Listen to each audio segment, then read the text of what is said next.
Alright, the black signal has went out. The black signal has went out. It is showtime. It is showtime. Family, I need to make sure that y'all know the lines are open. The lines are open. Let's get warmed up. Oh, man. I got to put on my uniform. Hold on. But first, let's take the medicine. We'll take the medicine. We don't do medicine. We got that bit tonight.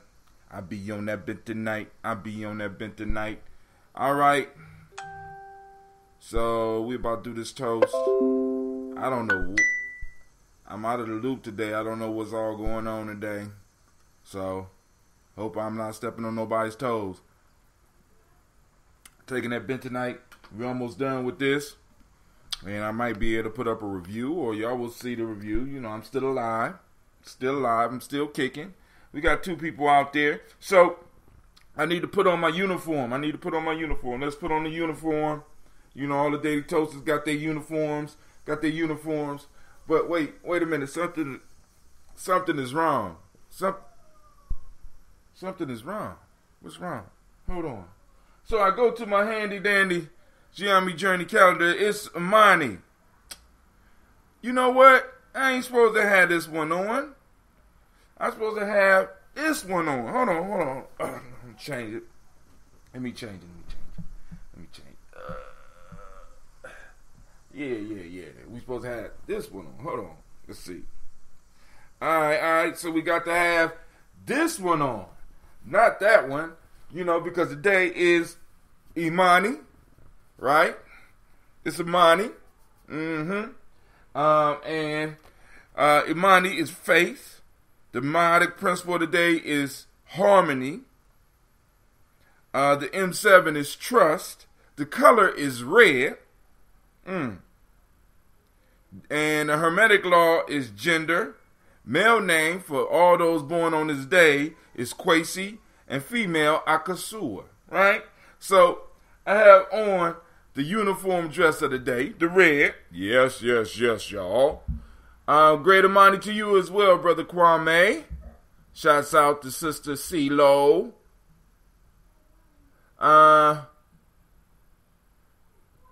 Charles, he called us people. Who called y'all people? It looks red. I like red. Uh-oh. Yeah, that's red. That's red. Yeah, that's red. So, you know, we're going to grab our glasses. So I got, what I was talking about was I got one for each day. We got the 7-day package. People get the 7 days. If you want to grab that energy for that day, for example, tomorrow is Umoja, and Umoja is the purple. Yeah, that's violet. Yep, that purple, right? We ain't playing here, Gye-Nyame Journey. Then, if you want for a Kuji Chagalia, that color is indigo. Now, indigo is nothing but a super dark blue, so we just gonna use the black one, the regular black one, for Kuji, right? Yeah, I like the black. That's me. I like the black. That's me. I like the black. Right. Right? Well, you too little. We can't got no shirts for you yet. Then we got the light blue for Ujima. Look at that. Ujima. Yep. This is like the rock and roll call. It's like the rock and roll call. That's right. Then we got for Ujima, we got that green. Green Ujima. Get it? Green Ujima. Yeah. There you go. Right there. We got that green. And Daddy got the red shirt on. And for Nia, we got that yellow. Let's see how the yellow look. Pretty. You said it's pretty? Yeah, got that yellow. Everything got same thing on the back. Yep. Yellow nails. You got yellow nails? Yeah. Okay. We're going to have to talk about that because I don't like you being with the nails right now. All right? Pink. Then we got for Kuumba, we have the orange. Yay.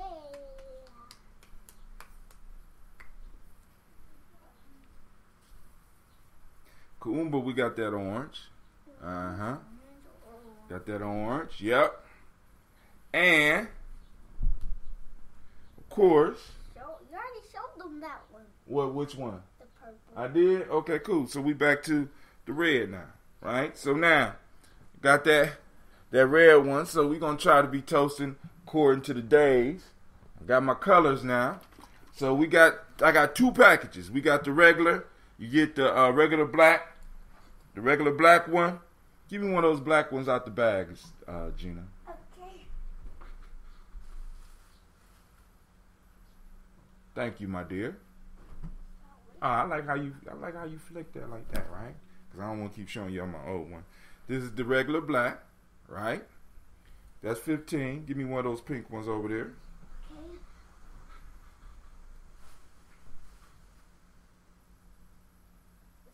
Just one. Hey, girl, don't be putting my shirts on the ground now. That's sort of like throwing the flag on the ground. We're going to have to fight. She just putting them on the ground. Yep, I'm modeling Kwame.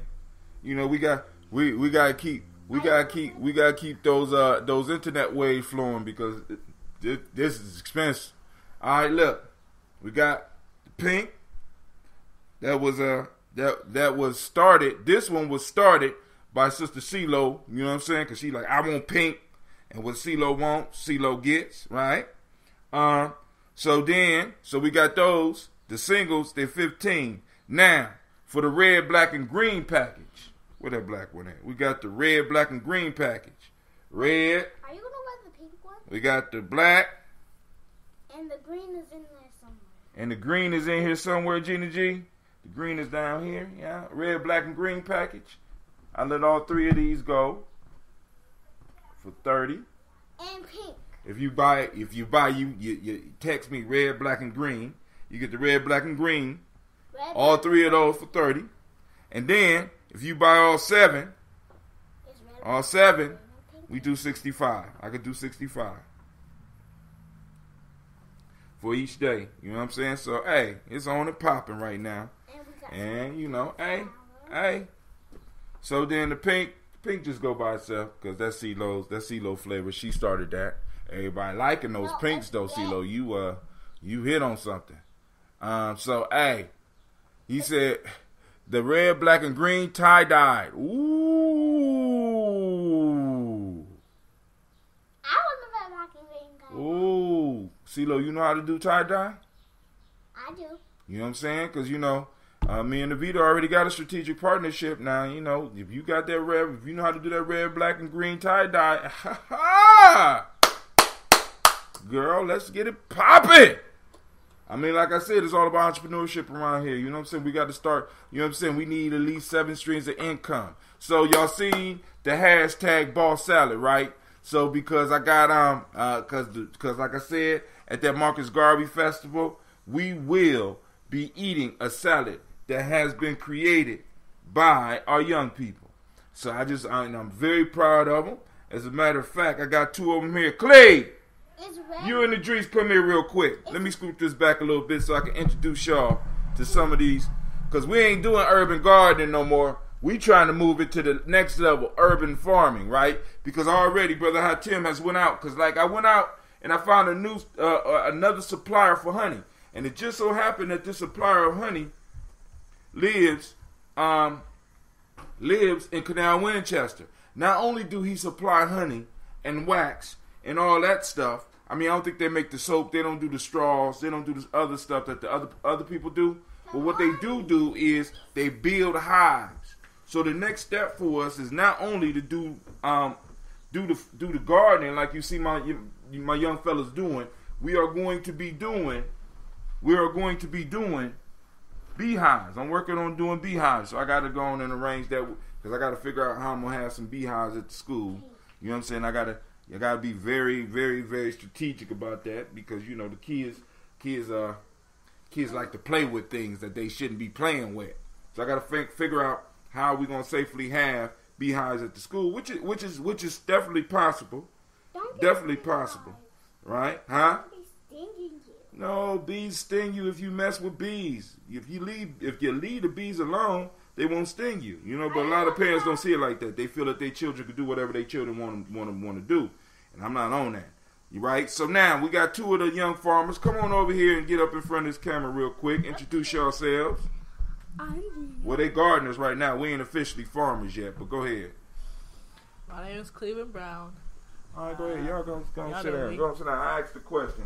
I ask the questions around here. We got Cleveland. We got Idris sitting right here. These are two of the young people that was working all summer, getting the stuff together. Gina, you're doing too much, Gina. You're doing too much, Gina. Move. Real life here, Gye-Nyame Journey. All right. So these are two of the young men that's been working on getting the salad, the food together for us and stuff. Go on, tell us about your experience with the farming now, with the gardening. Oh wait. My name is Idris. I forgot to say. My name is. Yeah, I already told You you. know who the other dude is, Idris. Well, So you better my don't experience talk, you know with who he gardening is I learned that garden's not really just about playing with dirt and just putting something in the ground. You really got to care for the plants, like a lot. My experience with gardening is that I think it's really a nice pastime when you have nothing to do in your backyard. Try growing a few flowers or something, and then if they sprout, you'll feel better about your caretaking skills. So right now, one of my tomato plants is dying, so I have to figure out what's happening with that. And one of the other ones that I thought wasn't gonna make it has 20 tomatoes on it now. Yeah, it sure do. So that's my experience with gardening. I garden at home too, and we have our flowers and food, and we kind of sell it, but we kind of don't at the same time. All right, that's it. How y'all feel about being able to feed the community? Because y'all, next week, y'all going to have enough salad to feed 100 people, even though y'all might not know that yet. But that's what we're about to have. So y'all ready?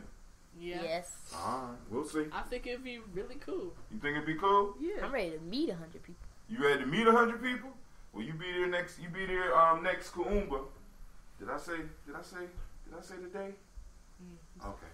You be there next Kuumba. Next week, we're going to be feeding all those people. So y'all give them a round of applause. You don't clap for yourself. I get the people clap for you. Go on about y'all business. All right, so we got the young people. You know what I'm saying? I mean, because I still, Brother Hot Tips, damn, that red look good. That red look good.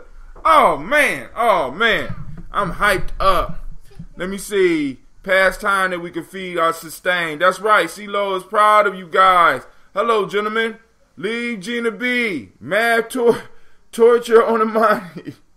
Ain't no math. Oh, Gina, your Aunt Kwame said, what is 15 squared?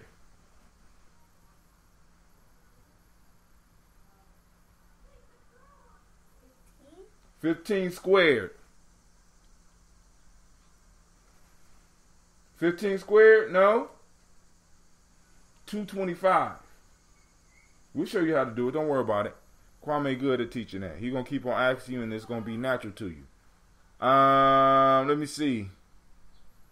Hold on. We got, of course, my daughter does. Oh, your daughter know how to do the tie-dye. She can show us. Uh-oh. Gina, what is 15 squared? Leave Gina B. Math torture on Imani. Hello, gentlemen. They was saying that to you, y'all. They went downstairs. They on that game. Past time we can feed, and that's my whole piece. I'm trying to make sure that people know that we can do this, man. We can do this. You know what I'm saying? And then what's even crazier, right? These young people will be able to provide greens. Will be able to provide greens all year around. They will be. She left, Kwame. CeeLo is proud of y'all. Past time we can feed and sustain.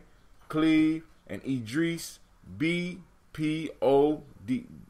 Is that BPODSS? I don't know what that is. Cleve and Idris BPODSS. Amazing. Cleveland, my squash is finally coming up. Uh-oh. Aunt Kwame, what? Diane, what is 25 squared? That's for you, Diane. What's 25 squared? You know she got a cell phone. Huh? 625. Gina said 625. Who told you that? That was good, Gina. That was good. It is 625.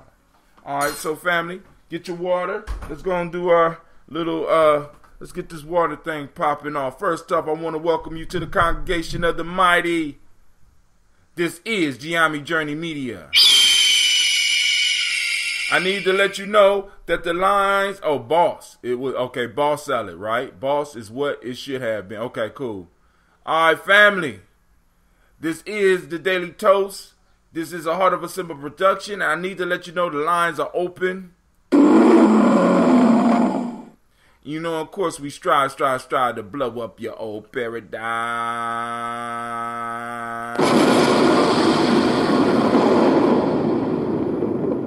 I'm going to post these numbers up real quick, then we get right into the song.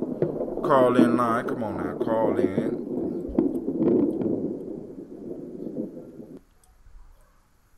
There we go. 614-556-4535. What do you call it? Call in. Boom. That's one. Let's get the other. She counts them dead. She says Miss Diane don't do math. She counts them dead presidents. That's math, Diane.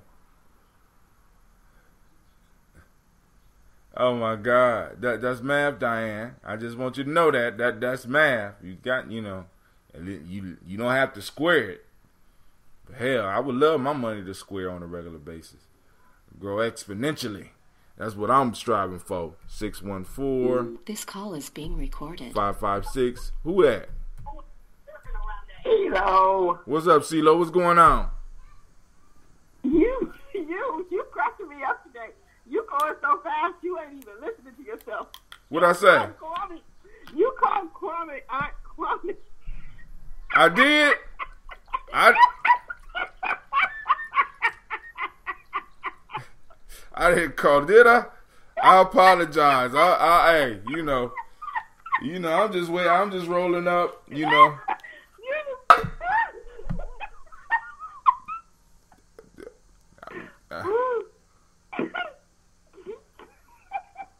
Okay. And then served him right. Trying to get me to do math. What is wrong with you? Diane feels it is an assault when you try to get her to do math, Brother Kwame. Squared. But he got a magic method for that. That's what I do. I count them dead presidents. That's what I do. You already drunk your water? You do your walk today? No, I didn't do my walk today. But I'm about to go get me some water from downstairs. I'm upstairs. Hold on. Let me get downstairs and grab some So water. we're about to get into this water song. And then we're going to get into a little conversation. People that want to call in, feel free to call in. And we toast these ancestors and wish each other a great day. I'm going to get to this barbershop. I got to get some dirt. Man, you would not believe what happened to me yesterday. So I buy my water. I buy my water. And big. At HSU? Huh? You buy the HSU? That's Yeah, I got the big 5 gallons, right? I've got a 7-gallon actually camping container that I bought at Walmart that I take to SSU. It's how many gallons? 7. Do you remember how much you paid for that? It wasn't even maybe $10. Stop playing. Go back in the camping section at Walmart. I paid $27 for those one right there. I'm about to go straight to Walmart's right after we get off because Cleveland broke one yesterday, and Gina broke another one yesterday. So that's $50 in water. And you say you go to the camping gear and they got the big. I never thought about that. And it's a water container, huh? It has a spigot on it and everything. Oh man, come on now. Thank you. I knew one of the daily toasts. As a matter of fact, another thing I got to do today is I got to call and check on brother Anubis. I also need to check and see what's going on with my aunt because I haven't seen her in a while. Bro, trying to effeminate. I am not trying to effeminate nobody, man. If that happened, that was a slip of the tongue, you know. So people who do illicit math get what they get. Damn. She said people that do illicit math, not just math, just, you know what I'm saying? You are wrong because you do math, Kwame. Illicit math. But if I said that was a total slip, and not the Freudian, not the Freudian time. Oh, my little brother Matthew Brown has come in, man. You need to get you some water, get you a glass. You a grown man now. You close to. Damn, I think you about 30 years old now. So you should at least have one glass. Get a glass and some water. And join your brother as we sit up here and we sip on this water. I'm going to do my water song. And we're going to get in the toast. And we're going to talk about whatever it is y'all want to talk about today. You know, but I'm just extremely proud that next week that people are going to be able to eat food that we have produced. For the first time in a long time. There. Man, it's going to be popping off. So now So we will be at the Black Extension Center on Mount Vernon from 12 to 3. We're going to have a speaker and we're going to eat. I don't know if we're going to have any other things. Me and Kwame need to sit down and talk about, well, actually maybe, you know, whoever in the crew, if y'all want to talk about that, we could talk about getting that arranged, but the speaker's already been arranged. All we got to do, what we working on right now is the food. So we got most of that taken care of. I'm thinking. Well, I'll talk to you later after this, CeeLo, because I need to find out what's going on with the festival over there. And I just know what's going on with me. CeeLo ain't gonna be over there. So. All right. So now, you wanna talk about the African Heritage Diet? You mean at the festival? Or Marcus Garvey. Bring some food. What you want me to do? No, I mean if you just want to talk about it, I mean because we already gonna have food there. But if you wanted to come and do some samples of the African Heritage Diet and talk to people about the diet, I'm gonna arrange that because we don't. You know what I'm saying? We got 3 hours, so the speaker might go. The speaker gonna go. The food gonna go last. Cause you know I know how my people are. You know what I'm saying? So we're gonna be frying the fish, and the salad's gonna be ready, but the food gonna go last. So you keep the food last, so that you know. Cause I learned that from my church experience. You don't never have food before the service. You have food after the service. So don't feed no Negroes before time. Oh no, Lord, no. That's hilarious. So we're gonna have some young people out frying fish. And we're going to have them, you know what I'm saying? Like I said, if you want to make a donation, you can. If not, don't. You know what I'm saying? It's all cool. What kind of fish y'all get? I don't know yet. I've been hearing suggestions. Is Deshaun doing the fish again? Deshaun doing the fish. All right. What's wrong with Deshaun? No, me and Deshaun got the crew together. I got nothing against Deshaun. Okay. Yeah, Deshaun doing the fish. I was back there with Deshaun every step of the way. I seasoned that fish that day. All right, I know. And if you want to come out and help on Kaumba, by all means do. Because you know Brother Hatim don't know nothing about frying or fishing. I just know about eating. That's what I'm good. That's it. Deshaun, that's my dude. We just out there getting it together. Right. So he gonna be doing the fish. We're gonna set up a tent outside so we won't mess up the what's going on the inside. We don't want to mess up Dr. Meyer's space because that is one of my mentors, one of my spiritual moms. So I don't want to do that. So who on the line? Who else on the line? It's Kwame. It's Don Kwame Ole. It's Don Kwame Ole. What's up, man? Hey, I had a question on, this is away from everything else, but you remember Elder Ron Coleman, right? Ron Coleman, yeah. Yeah, so, I was sitting at the breakfast table and going over some of the ancestors with my mother-in-law, and she remembers a Ron Coleman too, and I'm trying to see if maybe they're the same one. So, do you know if our Ron Coleman worked at the post office at any point? You know what? I think that might be the same one because you got to remember, in the context in which we met a lot of our elders, they wasn't really letting us know what they did because they were slightly rebellious. Mm-hmm. But you know, the post office does sound like that. But I'm telling you, the person that probably would know that better than me would be Elder Renee. Elder Renee knew all of them. So Ron Coleman, because Ron, I'm thinking he possibly could have worked at the post office. Yeah, I'm about to give Elder Renee a holler then, because I was trying to find out. I called Elder Tony, but he wasn't picking up. So, yeah, I'll have to check with Elder Renee then. And see, family, and it's important because check this out. I mean, because he's sitting down, Brother Kwame sitting down going over the list of ancestors and the elders, and then we start seeing the subtle connections that are being made here. I keep on telling y'all, family, hey, we calling on a part of our protection, a part of our economic team, a part of our political team and political influence with our ancestors, because it's real. And get this. So as we're talking, right, he tells me that if it's the same Ron Coleman, then his brother helped her husband build the house that we stay in. Shut up. Nice.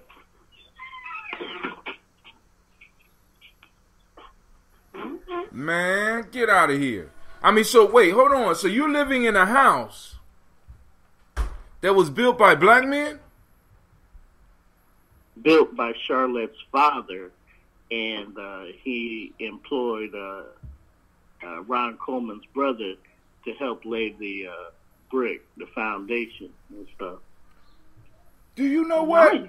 But so you do, now check this out. I was sitting down talking with one of my elders, my one of my spiritual fathers, right? And me and his son is real good friends, so I would go over there and I sit down and rap with him. And he was telling me about how on the weekends, him and some of his friends would get together and do different projects like building houses.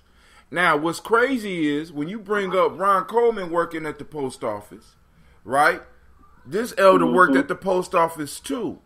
And because they talk, he talks like they would spend they would take weekends and they would just go out. Somebody would bring the beer and they would just start building these houses. So what you telling me is that the house that you're living in now is one of those houses, or possibly one of those houses that these elders used to get together and have fun and learn. Take these basic skills and do. So you're living in a house that was built by black men, is what I'm trying to get clear.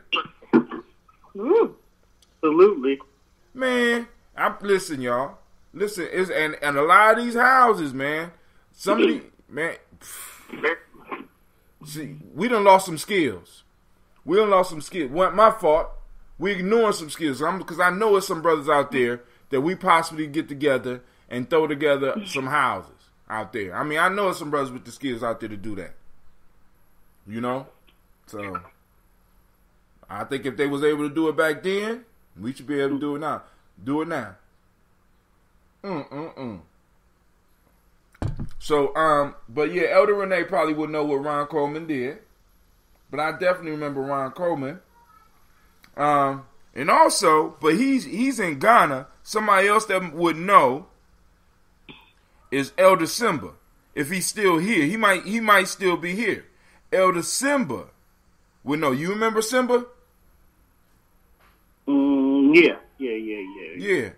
Elder Simba would know because they was kind of, because they were with they was with the African centered piece, but they was more on the spiritual, far as the studying that spiritual. They was more on that spiritual piece, the Rosicrucians and looking into that stuff. You know what I'm saying? Mm-hmm. So yeah, who knows? So your church is having a cookout this afternoon? Yep. What they cooking? I ain't gonna be able to make it, but it's going on. What? What's wrong? You alright? Yeah, that's because Charlotte has a Trisan meeting. Afternoon. That would keep me in town longer than I care to be. So I can dig it. I can dig it, man. I can dig it. Yeah, because sometimes I don't want to be in town, even though I live in town. I don't want to be in there that long, you know. So. Well, I'm just talking about out and about, really, because let's just say I'm detoxing. Oh, you getting some of the negrosity off of you. I understand. We got to de-negrositize often around here at the Gye-Nyame Journey Presence. You know what I'm saying? Because it get rough out here sometimes. The negrosity just be rolling up on you. You know? People be trying to pull it up out of you. They want to see it. You know? I'm not so... maybe this is what's wrong with me. It's not necessarily the negrosity as much as it is the caucasity. Oh, the caucasity? But there would be no negrosity without the caucasity. You know what I'm saying? Yeah, so you're right. So what you trying to do, you trying to get to the root of the problem. The negrosity grows out of the caucasity, right? So you getting straight to the root. Because I damn near lost my mind. Look, man, I'm sitting up here. I pay for these waters after I got the 5-gallon jugs. They it's the same one, Mom. It's like $3 to fill them up. So I go out to the car, and Gina come running in. Cleveland broke it. So I'm looking at all this water just roll up out my car. And I'm looking at the broke things, so I'd be like, damn, all right, cool. So, all right, boy, I buy another one. I put it in my car. Glass? No, it's not glass. This is what I'm talking about. It's that industrial plastic. It's super thick, BPA free. It's that food grade plastic containers that they sell over at HSU. Right. How did you break that? That's what I'm saying. Cleveland said, oh, it just popped. It just popped when I put it in the car. I said, Cleveland,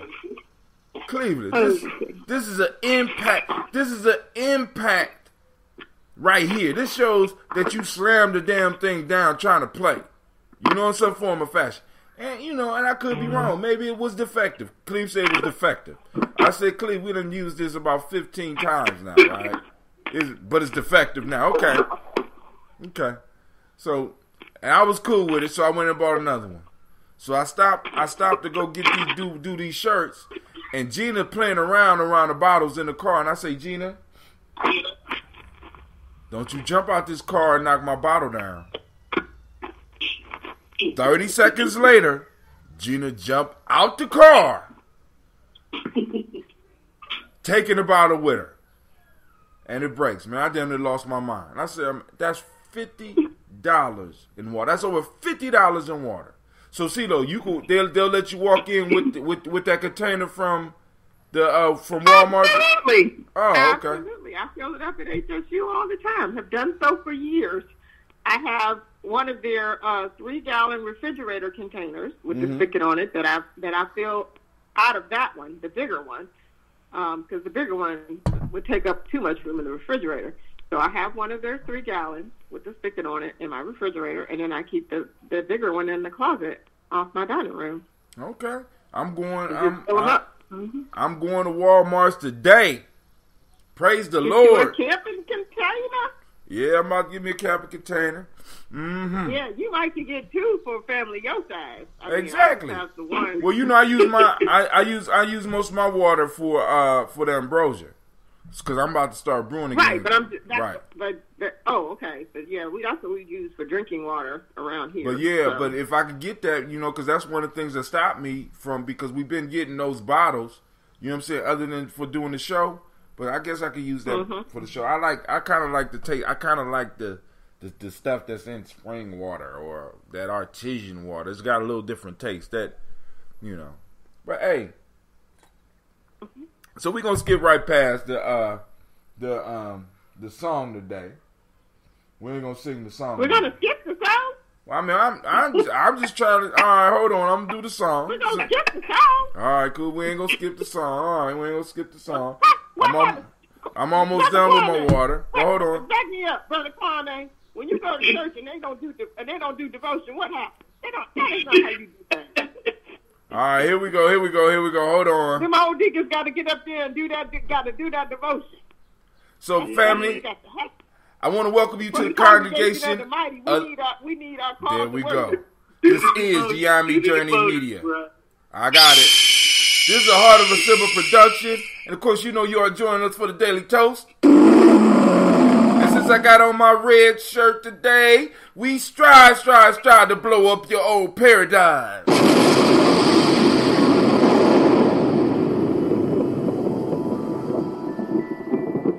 Alright, here we go. Grab your glass. Get your water. Here we go.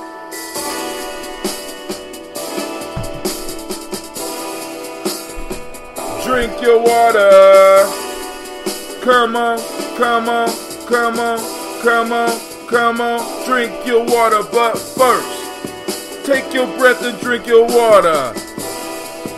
Take your breath and drink your water. Take your breath and drink your water. Take your breath. Drink.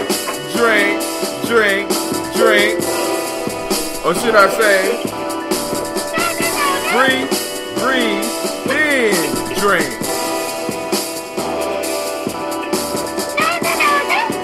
Lift your glass and drink some water. Lift your glass and drink some water. Lift your glass and drink some water. Lift your glass. Drink.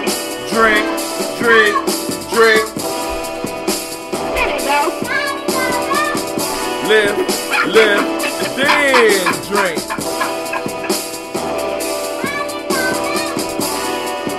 Move your body, drink some water.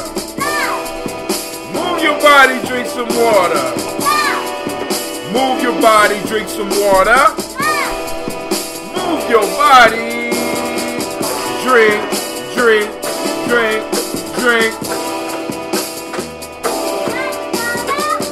Breathe, move, live, drink.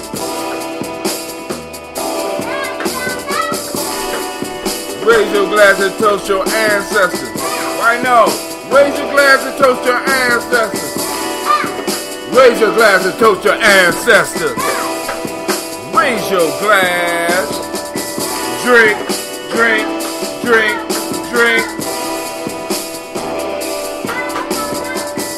Live, then drink.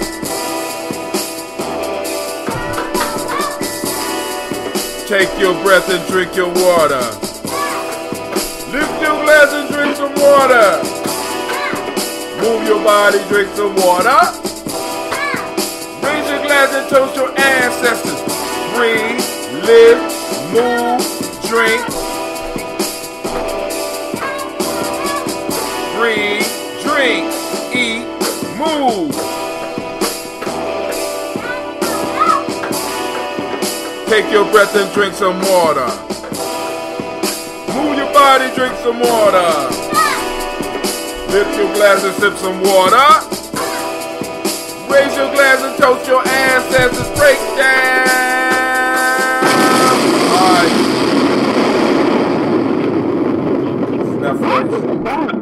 That's enough of them damn no's.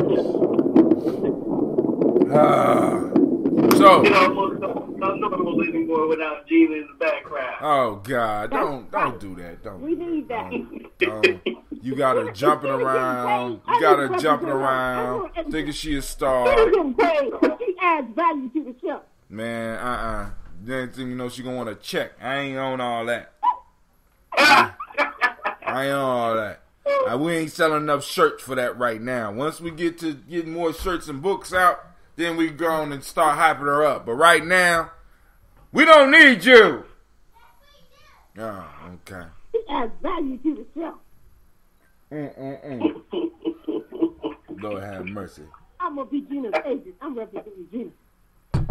Hey, I'm trying to train them up because Sasha already sneaking onto my thing and putting on shows. So y'all, so if you see, if you like on Spreaker, Sasha every now and then pops up and does a show. So it's usually it's usually up under give your. I got a show called Give Yourself Permission. So because that's the first one that pops up when you're trying to do a show. So she don't know to switch it. So she just keeps it on Give Yourself Permission. So every now and then if you get a ding on the thing and it's Give Yourself Permission, more than likely Sasha done snuck on and started the show. I found one where she did it for 82 minutes.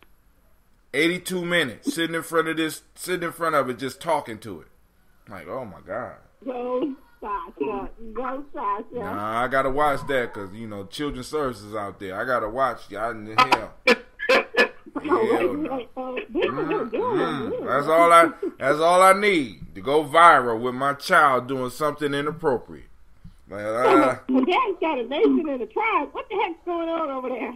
hey, I'm just saying, kid. Hey, I have to take the device from them sometimes because of some of the stuff that they be watching. I be like, so I already know there's more influence going on around here than just me.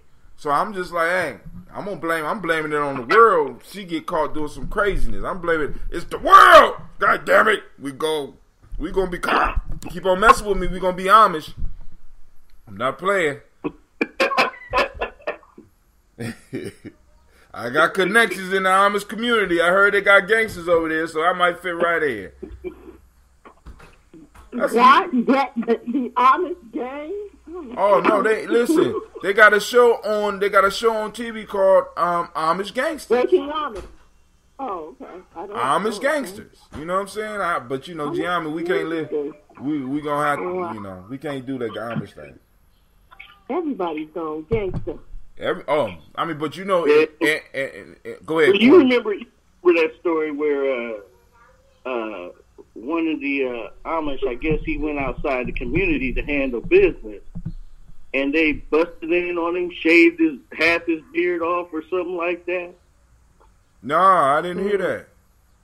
Oh yeah, man, that's part of where that Amish gangster be coming from. If they don't handle business within the community, in other words, if they go to the police to make a complaint, then some of the I forget what you call them, but some of the basically break up in the man's house, shave his beard off, and of course he's known as a traitor because his beard's gone, right? Wow. Wow. So the question became, well, can he press charges against him for breaking in, and assaulting him, being in the Amish community and all, if that's how they handle business? Like, that ain't our stuff, man. I'm telling you, listen, every community, and this is what we look past. Every community has gangsters. Really. Every community deals with their own. And deals with their own. And that's the thing. That's the thing. Like I've been telling people all week, we need to deal with Omarosa treacherously. They talking about, oh, well, she gonna get him. I said, you know what? Y'all trust that traitor? She's a traitor. She is a treasonous traitor. She sat there and would have continued to sit there just so long as it was profitable to her. There you go. She not only sold out the black race, she wholesale sold out the black race at a discount. But really, and a gift with purchase. What the?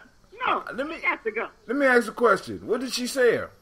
As far as us, I mean, because she one of theirs. She can stay over there. You know, I mean, she's one of theirs. But she when she was sitting there and she was taking them into the black churches and was she? No. Yes. Oh, I didn't know that. Did you not follow the campaign? No, I did not. I didn't follow the campaign at all. It was Trump sitting up there in Church Harris, Jesse Jackson, Omarosa, in a church in Detroit, Michigan. Up there, Trump trying to rock to the music with his man, Did she say? He was trying to sell the black community some false goods. I know that she came on Roland Martin trying to sell that BS. The book? You talking about her book?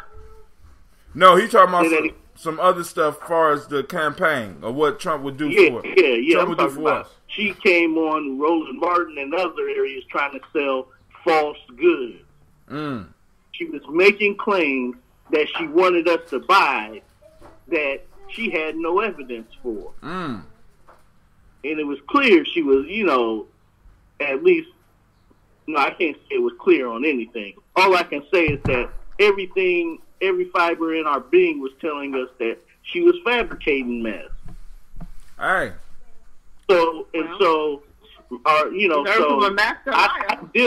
I deal with her in much the way you do, CeeLo. The only thing is that, and it's not even the only thing, it's that I don't care what she has to say about him. That's the point. I don't care what she has to say about him. Because all that stuff had to be apparent before she got fired. All that stuff had to be, all of it was cool until she got removed. She didn't have any complaints. And now my issue is this. You're right. Now, how do you deal with something like that? Because really, she ain't, because for a long, and I know I'm gonna piss off some of my elders, but all black folks was never mine anyway. I mean, I came to terms. I came to terms with that after Just Us. After Just Us, I came to terms with that after Just Us because we had that policy up on campus that if you were black, you were part of us. And I start seeing funny shit happening. So it'd be different if she was coming from Gye-Nyame and she did something like that. My motto is this: you treat people the way they best present themselves. She presented herself like a prostitute. Damn. So we treat her like a prostitute. Damn. I call her the bedwitch. So now that they done kicked your ass out the bed, now you coming over here with us. No. Whoa, but hold on, she ain't over here with her. I mean, because really, because I can't wait to see. I want to see what community, which one of our communities going to accept her, because they got a community. Those individuals that play that middle ground, they have a community where she can be accepted. You understand what I'm saying? Yeah, well, we can go over there with Stacey Dash and Jeff Clark and Ben Carson and not Stacey Dash. We got to throw Stacey Dash away. Damn. Bad bitch. Don't get me started. Not Stacey Dash. Don't get me started on that.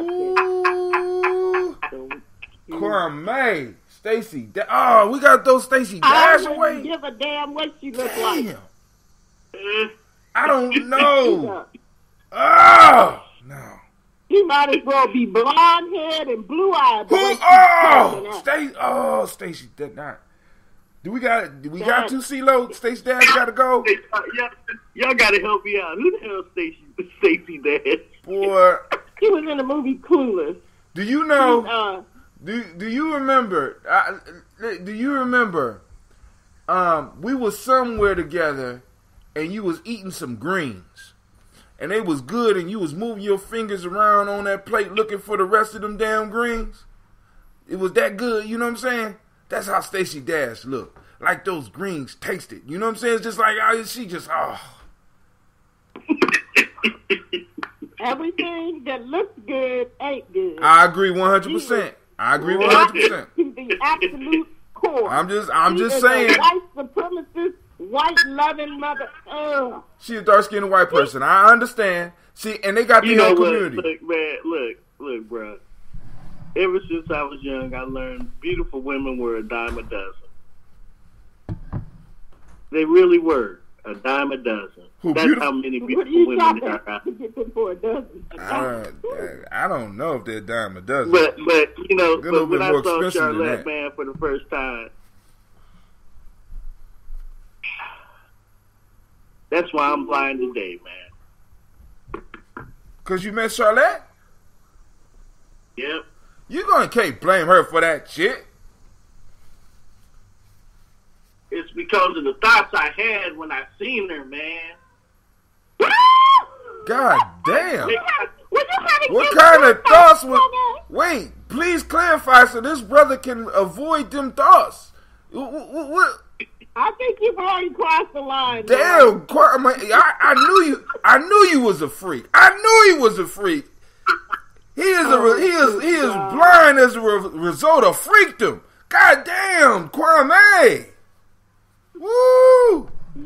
See, but that's love, man. When you see somebody and they they turn you on in such a way that you like, I don't never need to see again. No, but really think about that. Think about that. That's for real, and he did it. And he I did it with the right one. And I get to go swimming with this woman at least twice a week. Nice. Where y'all go swimming at? Yeah, I'm coughing because it's that expensive. I knew it. I knew they was rich. LA Fitness.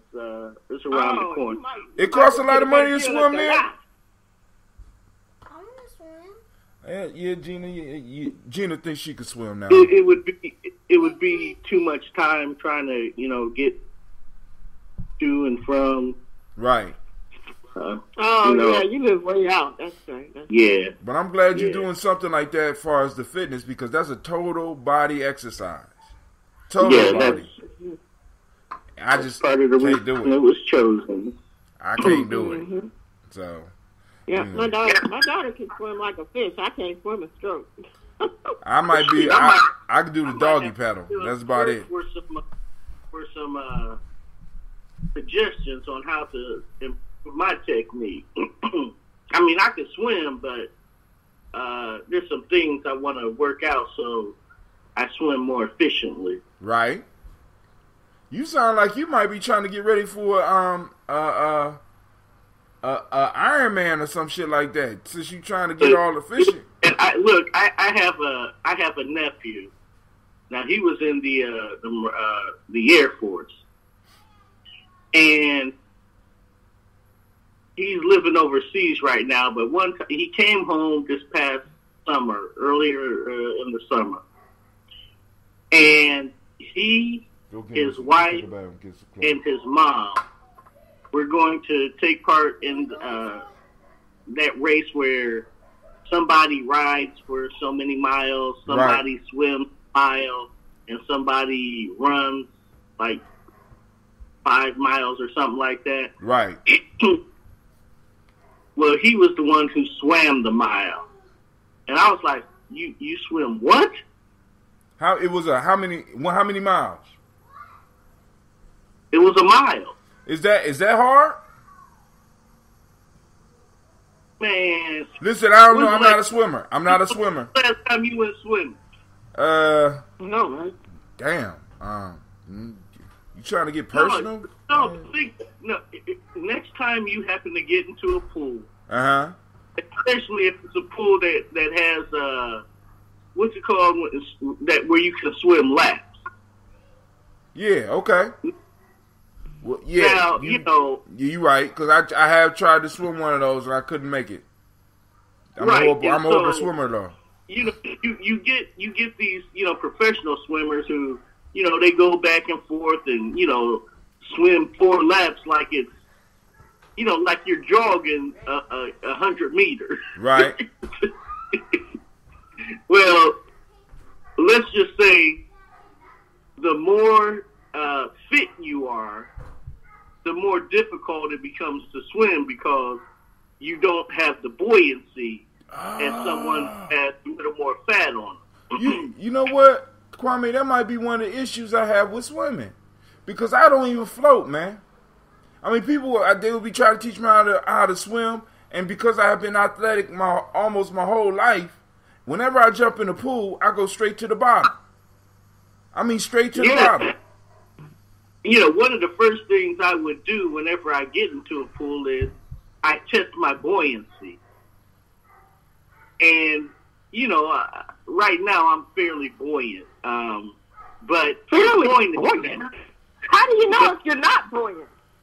You sink. Because, like how Tim is saying, you can just stretch yourself out face down in the water and you'll sink almost immediately to the bottom. You won't, so for example, when I do it, the first part of me that will start to sink are my legs. And that's as it should be. But my chest and my head will almost stay at the top for longer than it probably should. And so that gives you an idea on how well, when you start to propel yourself, on how much you're going to have to, quote unquote, lift yourself when you need a breath of water. I'm sorry, a breath of fresh air, or a breath of air anyway. And little things like that. So, yeah, that's swimming is it's a good workout. Yeah, man. Now you breaking some stuff down because for a long time I'm like, people was trying to teach me how to swim, and I'm like, I've always had a problem holding myself up. They'd be like, you should be able to float. They teach you. The shit wasn't working, and then they would just not say nothing else to me. I'm sinking. What am I supposed to do? Best you can. Are there certain physical characteristics that lend themselves more readily to buoyancy versus not? Because I know people who they float around inflatable toys, and other people who sink like bricks. What are the physical characteristics, attributes, or makeup that I mean, in general, you have less muscle. In general, to be buoyant, you have less muscle. Yeah, buoyancy requires that your body have pockets of air more so than muscle. You got to be fluffy, is what you're saying. Yes. That's the nicest way I have ever heard somebody describe that. Let me rephrase that. You have to be fluffy. It helps to have a little fat on you. Fluffiness. To have a little fat. Yeah. I see. You need to. But keep in mind though. Did you? have Gina, y'all took a bath yesterday. Yeah, you said yesterday morning. I know you took. I told you take. Excuse me, it's real life here. Keep in mind you have all kinds of people who make a living being fluffy. Of, being able to swim in water like fish, and they're not necessarily fluffy or right. They're not necessarily. Michael Phelps. He doesn't seem to be fluffy at all. Exactly. Mhm. Yeah, he seems to be. But again, he has a skill that he has developed all his life. Right. So it doesn't matter that he doesn't float because he can swim. Correct. Yeah. So I was just out of luck. I just had bad swimming teachers. What you telling me that didn't take into account that I don't have a lot of fluffiness on me. I'm gonna have a little bit more now. But remember, all of your you can transcend your lack of fluffiness though. All of your special forces, that's part of their training. Is that you make that water as though you live in it. Right. And yeah, you got to be able to swim in shark-infested waters and know how to ward off a shark attack even while you're trying to swim a mile or two. Shoot. A mile and or so, two. Damn. So it's some stuff. But anyway, so yeah, my nephew got me thinking, swimming would probably be a good full workout for me, and it gives me something to shoot for. Now you kind of motivate me a little bit. I got to get back out here and start the running. So, shouts out to the new people. I see Miss Cynthia Johnson out there. Feel free to call in and join the conversation. Let me go on back up here and pin this up. I forgot to pin up the number. Where is the number at? You did put it up there. I didn't pin it. It's not pinned. I got to pin it up, or it just keep on moving. I do have to confess, Diane kind of made me jealous. She always talking about, I'm about to get this 3 in. I'm about to get this. I'm about to walk. Anything I can do to motivate you to move towards your best self is what I'm here for, Kwame. I'm here for. Right. Damn. Right. That was beautiful. Right. I'm somebody about to get slapped in a minute because that was too nice. I don't know what's going on here. I'm feeling kind of. All right. We're gonna have to move on.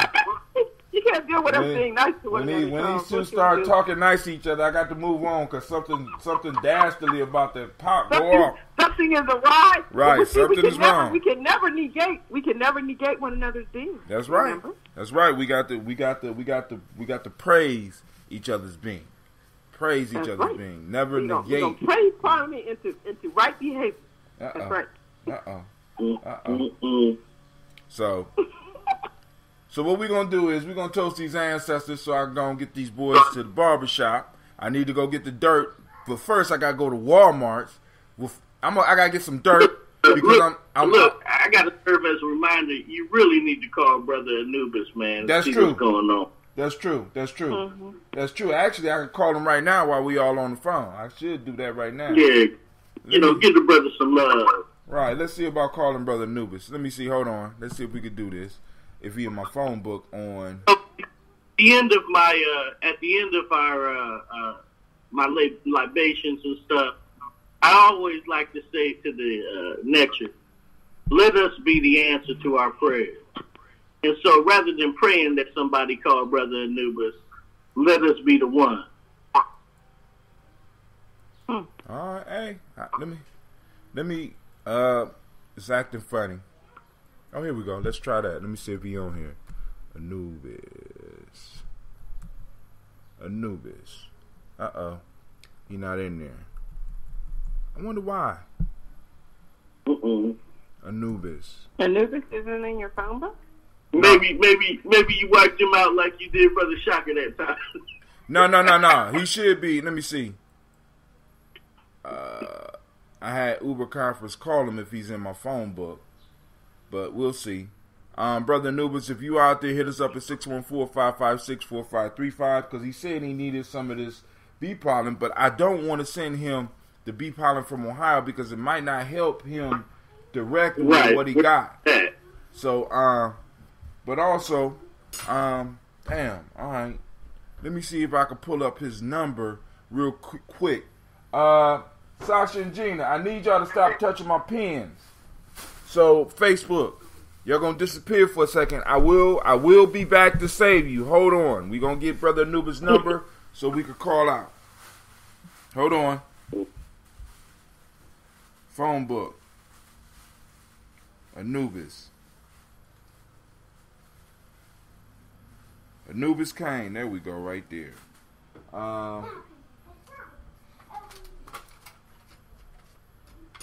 Anubis Quachain Kane. Uh-oh. He might have got because he is a fan of that type of stuff, so he might have. All right, let me get back to Facebook real quick. Facebook, I'm coming back to save you. There we go. Sorry, Facebook. We wanted to make sure we got the brother's number. See, it's in. I don't understand why it's not. But then I ain't going to be mad. All right. Add participant. We're going to add a participant. We're going to call out, have Uber Conference call out to the party. Let's do the number.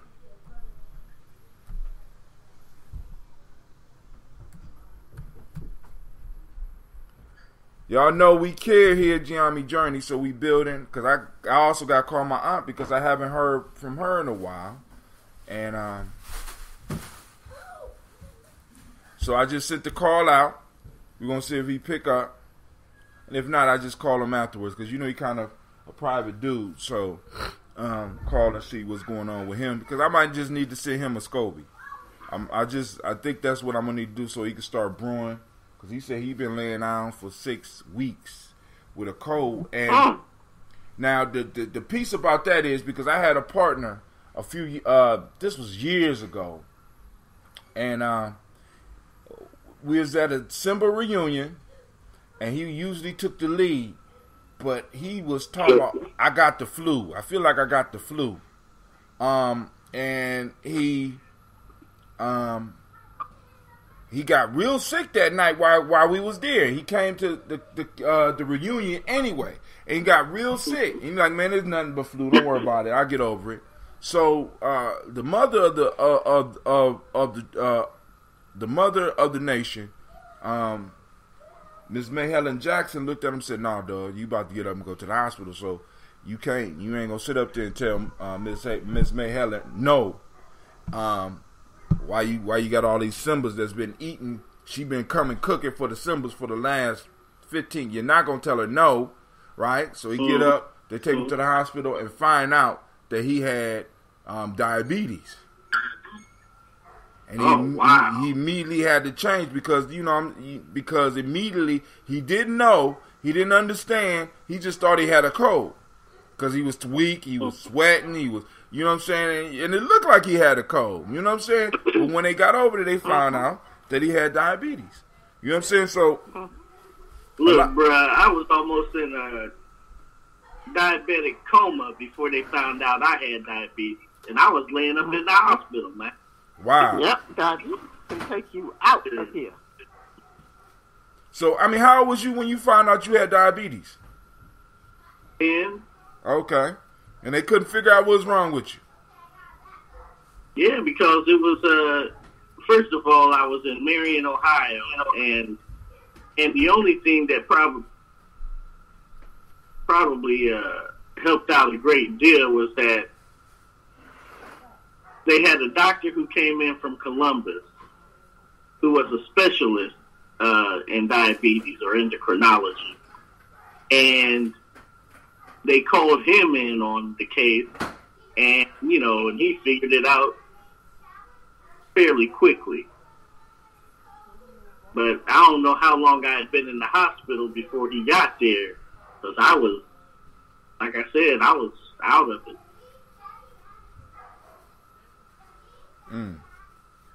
First, they thought it was a kidney infection.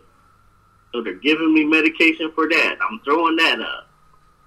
Then, next thing, my grandmother just, had them take me to the hospital, and I was there until that doctor came in and figured it out. Now, I'm quiet now because I'm listening to Kwame, but then I'm looking at Cleve. Cleve up here showing off that he got carrots in his garden. He went out and picked the carrot right out the garden, showing off. I can dig it. I was sitting up here looking at him. I'm like, why is they going out there? Well, see, that's boss. You know what I'm saying? Right. You said that's boss, huh? That's real boss, right? Yeah, I'm gonna go get a carrot. Let me go. I'm gonna get a carrot. Hey, the refrigerator. No, I'm not going back here. I want a carrot right out there. I want it. I want one of my carrots. I don't want one of their carrots. I want my carrot. You know what I'm saying? So one of the things I got to go get the dirt for is because we're experimenting with, like I told y'all, growing sweet potatoes. So I have to go and get some more soil because the bag is growing. So now, and you know what I'm saying, because the sprouts, as they get higher, you got to cover them up because potatoes grow in mounds. You know what I'm saying? So Cleveland's friend, they think they bosses. They coming in, eating some stuff out their stuff. Oh, hold on. They want to see the carrot. Go get another carrot. Go. He gonna go pull another one out for y'all. They want to see the carrot. Miss Cynthia Johnson's doubting you. She want to see the carrot.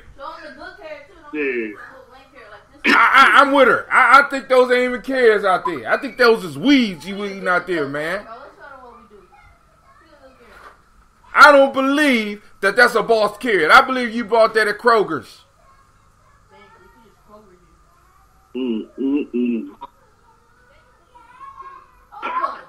You say you picked two? Yeah. All right, cool, Cleve. It's about time anyway. All right. Damn, I gotta fix that door. So here, I'll scoot this out, show them the carrot, talk to them about the process. Could have washed them off. Wait, come on, man, not over my glass. Damn. Good dirt for you. Good old earth dirt So, I just picked these straight out the ground, and these are my fresh carrots. I planted them a while ago. They're smaller than I thought they'd be, but they're still carrots. And I just ate one. What's their size, Cleve? What? About how many inches? I think right now it's too crowded, so they really don't have a chance to grow. So right now I just picked a few, and now I think I'm gonna have a few bigger ones. So, and I still got at least 7 carrots planted out there. So, and the process, I don't even think there's a process. The truth is, I planted these carrots thinking they're peppers, but when I went to Urban Gems, I saw the same type of leaf, and I said, "What is that?" And she told me it was a carrot plant. I was like, "Well, we have a lot of carrots now."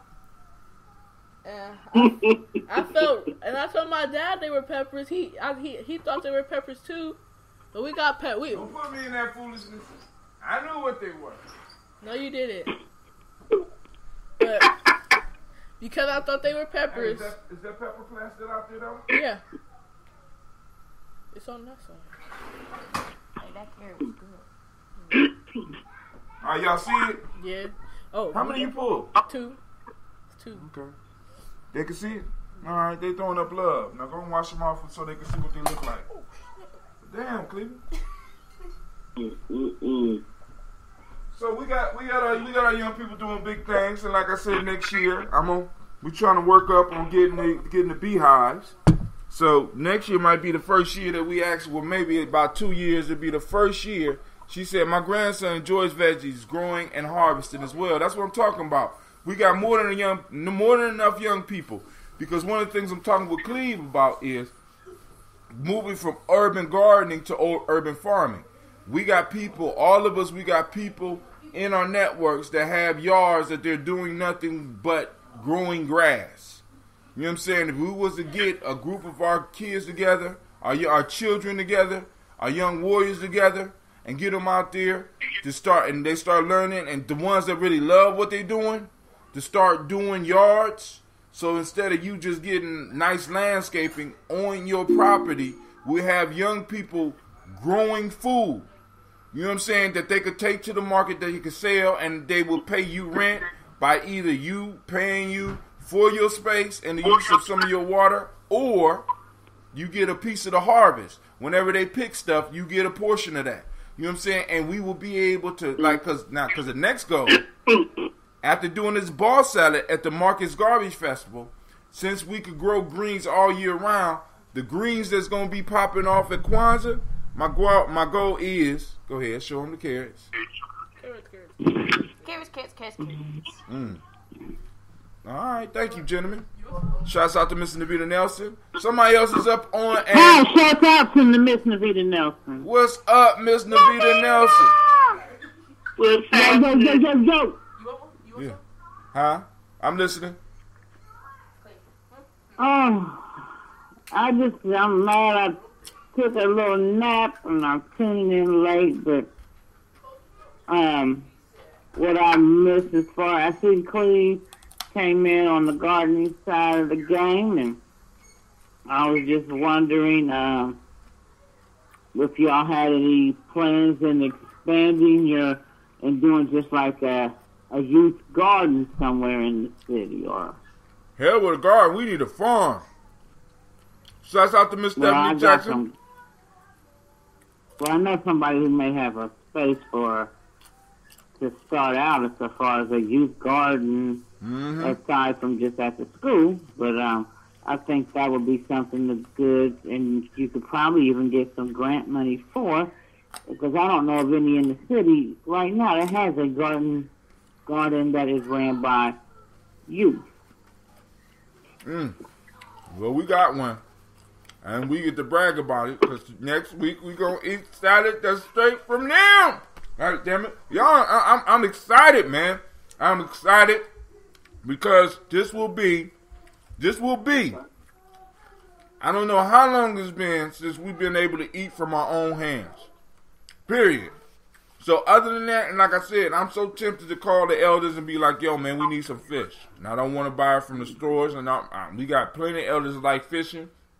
They'll go out and be catching these fish and come and fillet it and fry it right up for us. Miss Cynthia John says, thanks for sharing, Cleve. Looking to get some money to start an urban farm. Calling on the ancestor this morning to manifest it for us. I have a space in mind. Just trying to get the funds for it. So there's a lot of people moving in those directions, like I said, because what I've been able to do, one of the times I have, is being able to pull people together so that we can get stuff done like that. You know what I'm saying? So, I mean, like, cause Sister Novita just said she might know a place, and then we already got the school, and then also, family, I want y'all to understand this. What we doing at the school is now we not only got them out in the soil, we're doing aeroponic gardening. So we got greens all year round. We're going to be able to provide greens and herbs all year round.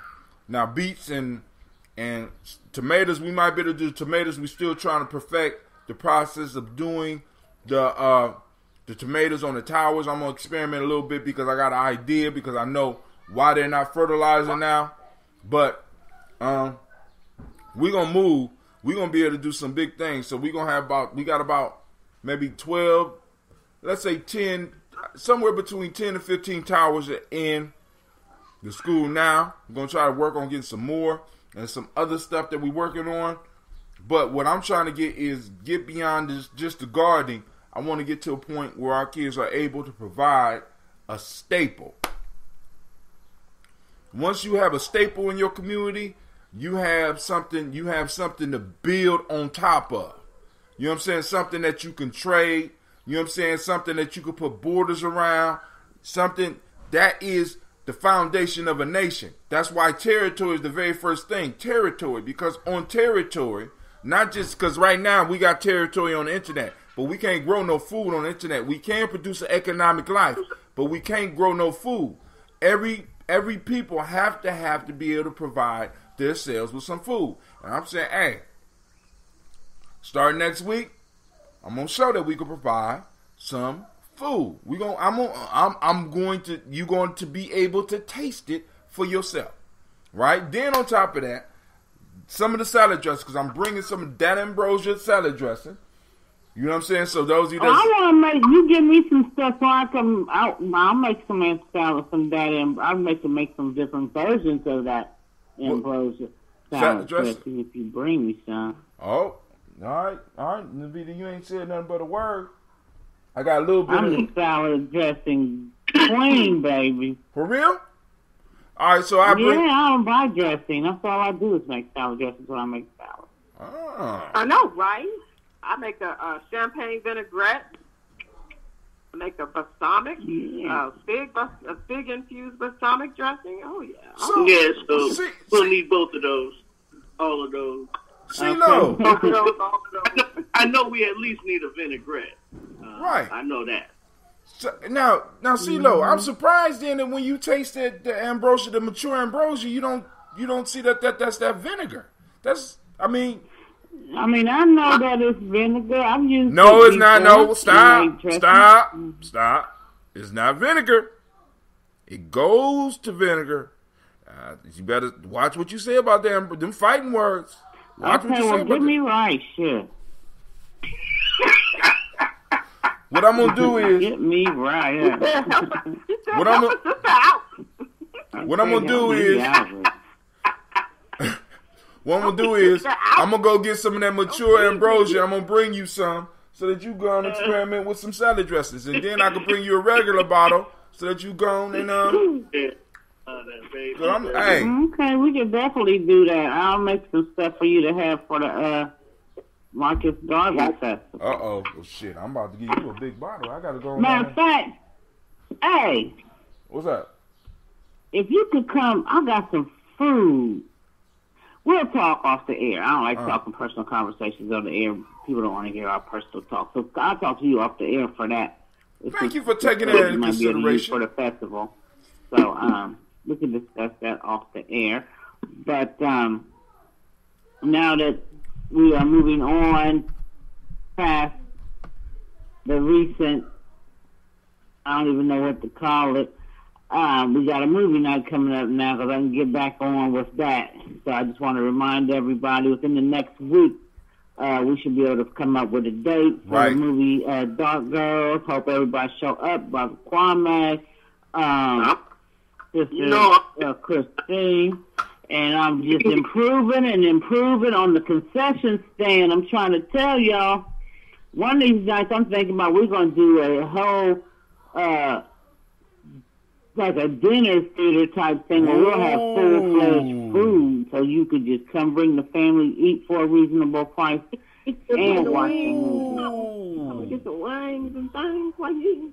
Go ahead. I got some ideas in the making. Let's just say I got some. I'll keep adding and adding and adding. So, eventually we can have a place where people can actually... Because, when you go to the movie today, even if it's a matinee, typically, unless you go like on Tuesday, I think it's a $5 discount in some places on Tuesday. But outside of that, you're going to pay $11, $12 to go to the movie. Right. You're going to pay damn near $10 for a bag of popcorn. You can either get the small, medium, or large. Right. They hitting you in the head. And candy bars are about $4 or $5. Ain't it? And waters? Yeah. Waters is $3. Yeah. Yeah, man. And we sell everything for $1. From the candy bars, from the licorice, you know what I'm saying, and the popcorn. The only thing we ain't got is those plush seats. We ain't got them plush seats. You're going to have to go on and get down like, sit down like you get down. You know what I'm saying? So, But so, everybody, if you taking a listen, just remember, I should be coming up because I had already started on the flyer for it before I got pulled off on the something else. So, I'm going to finish that flyer up. Me and Hot Tim are going to come out with a date. And also, just a little bit on the subject matter, I just was confronted again with that still being an issue in our community. What? Still today. Complexion. Oh, yeah, definitely.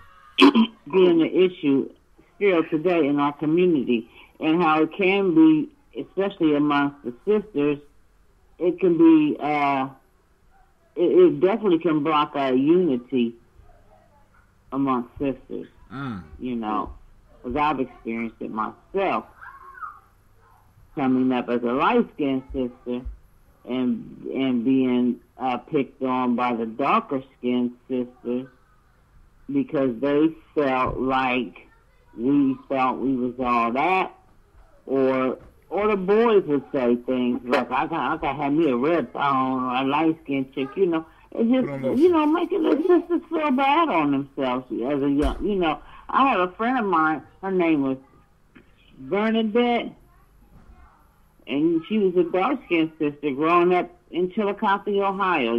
She wasn't originally from there, but she used to live in Chillicothe, Ohio, And they used to call her Burnt to Death.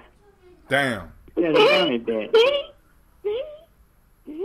Well, one thing and she had to grow up with that shit, Right. And we might have thought as children it was funny, but she didn't like that shit, because it wasn't looked at, they weren't saying it in a embracing way. And it made a lot of sisters feel some kind of way about you know, being darker complexion. Right. And then it makes some sisters who are light skinned feel better than. I ain't even gonna lie, because I went through that stage for a minute in my life as a youngster, thinking I was, you know, not going to be with somebody darker than me. I went through that phase, like in middle school, high school, when I talk about dating boys. I would never date somebody darker than me. You know. See, that made me want to only date people darker than me. If you weren't darker than me, I didn't even want to consider you, because of the way that light-skinned people made me feel that they had a certain type of thing about them being superior. Man, it's hard to you, man, especially as a young person. It's when you're young, because living. I don't even know if I wanted to blame Chillicothe, because I've lived here too. I probably lived here and went to high school in Chillicothe and part of middle school, but most of my life I was here. And you just would get it across the board. And if you don't, until I went to college, well, and then I ended up with a darker skinned guy in high school. But when I went to college and began to be around different types of black people, and then I started getting dropped jewels and gems, and then I began to read, and then, you know, I was going to do Carter G. Wilson, and then I started to just embrace, you know, things that I always looked at black people as not as smart as a whole. And then, God forbid you was a dark one, you know, it was like, oh boy, you know, and I don't think I realized I did that until it was really brought to my attention what the hell I was doing. And when I realized when you say stuff like that, you really, even if you say it about dark-skinned people, you still say that about, in my opinion, I think you say it about yourself, because we're all black. And you're saying that you may be better in some kind of a way because you're closer to white. And if somebody would have told me that I was, you know, at that time, like, oh, you just want to be white. It's a way of wanting to be closer to white. I don't care what nobody says. You think you're better because your skin color is closer to the Caucasian, so you get better praise. And when I really began to think that into what that meant, because that still is a form of self-hate. It is. Definitely. I just was like, oh my God, what the hell have I been doing all these years as a youngster, you know? And as children, snapped out of that shit. Hold on, Miss Cynthia Johnson say, I never knew this issue existed as a child. We were not allowed to treat people a certain way because of their complexion. I didn't know that I was viewed as light skinned until I was good and grown, which explains some issues and situations, knowing that I was perceived a certain way.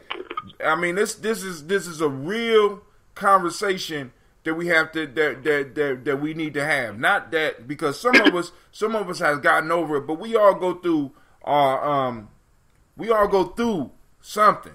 So we got to have this conversation, because this will possibly open up doors. Like, for example, if we deal with it the appropriate way, like one of the things that Brother Kwame did try to do for a meeting one time when we had issues at a Tawi meeting. He tried to lay out the rules of engagement by using Wakesa stuff.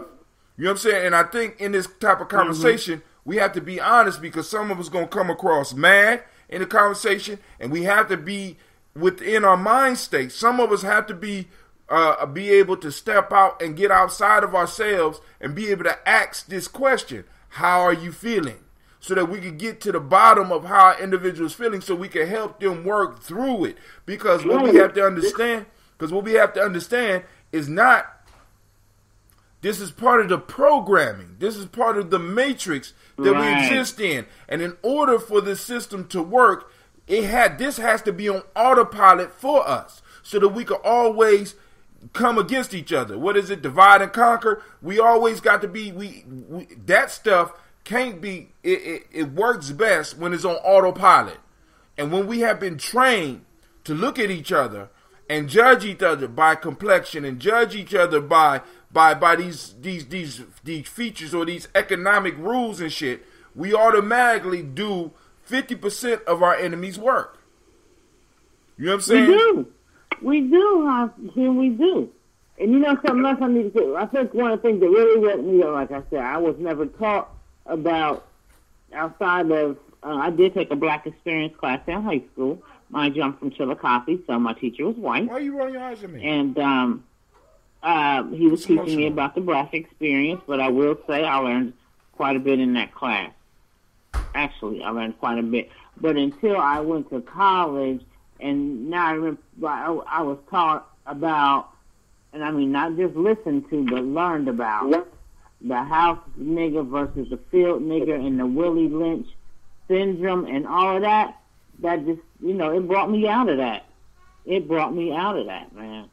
And it's big time. And I didn't even realize I was doing it, though. There you go. It just seemed common nature. You know what I mean? We suffer. See, because we got we have to understand that there's a generational warfare. It's generational warfare going on. So the whole piece is, you got to think about this. When you conquer a people, right? When you conquer a people, you have to take possession of the children. Now, in the old days, what they used to do would be they would take possession of the king of that province children. You understand what I'm saying? They would take the king's children. But now, we was all over here. So they had to go on and ensure we had to have interference within our cultural DNA.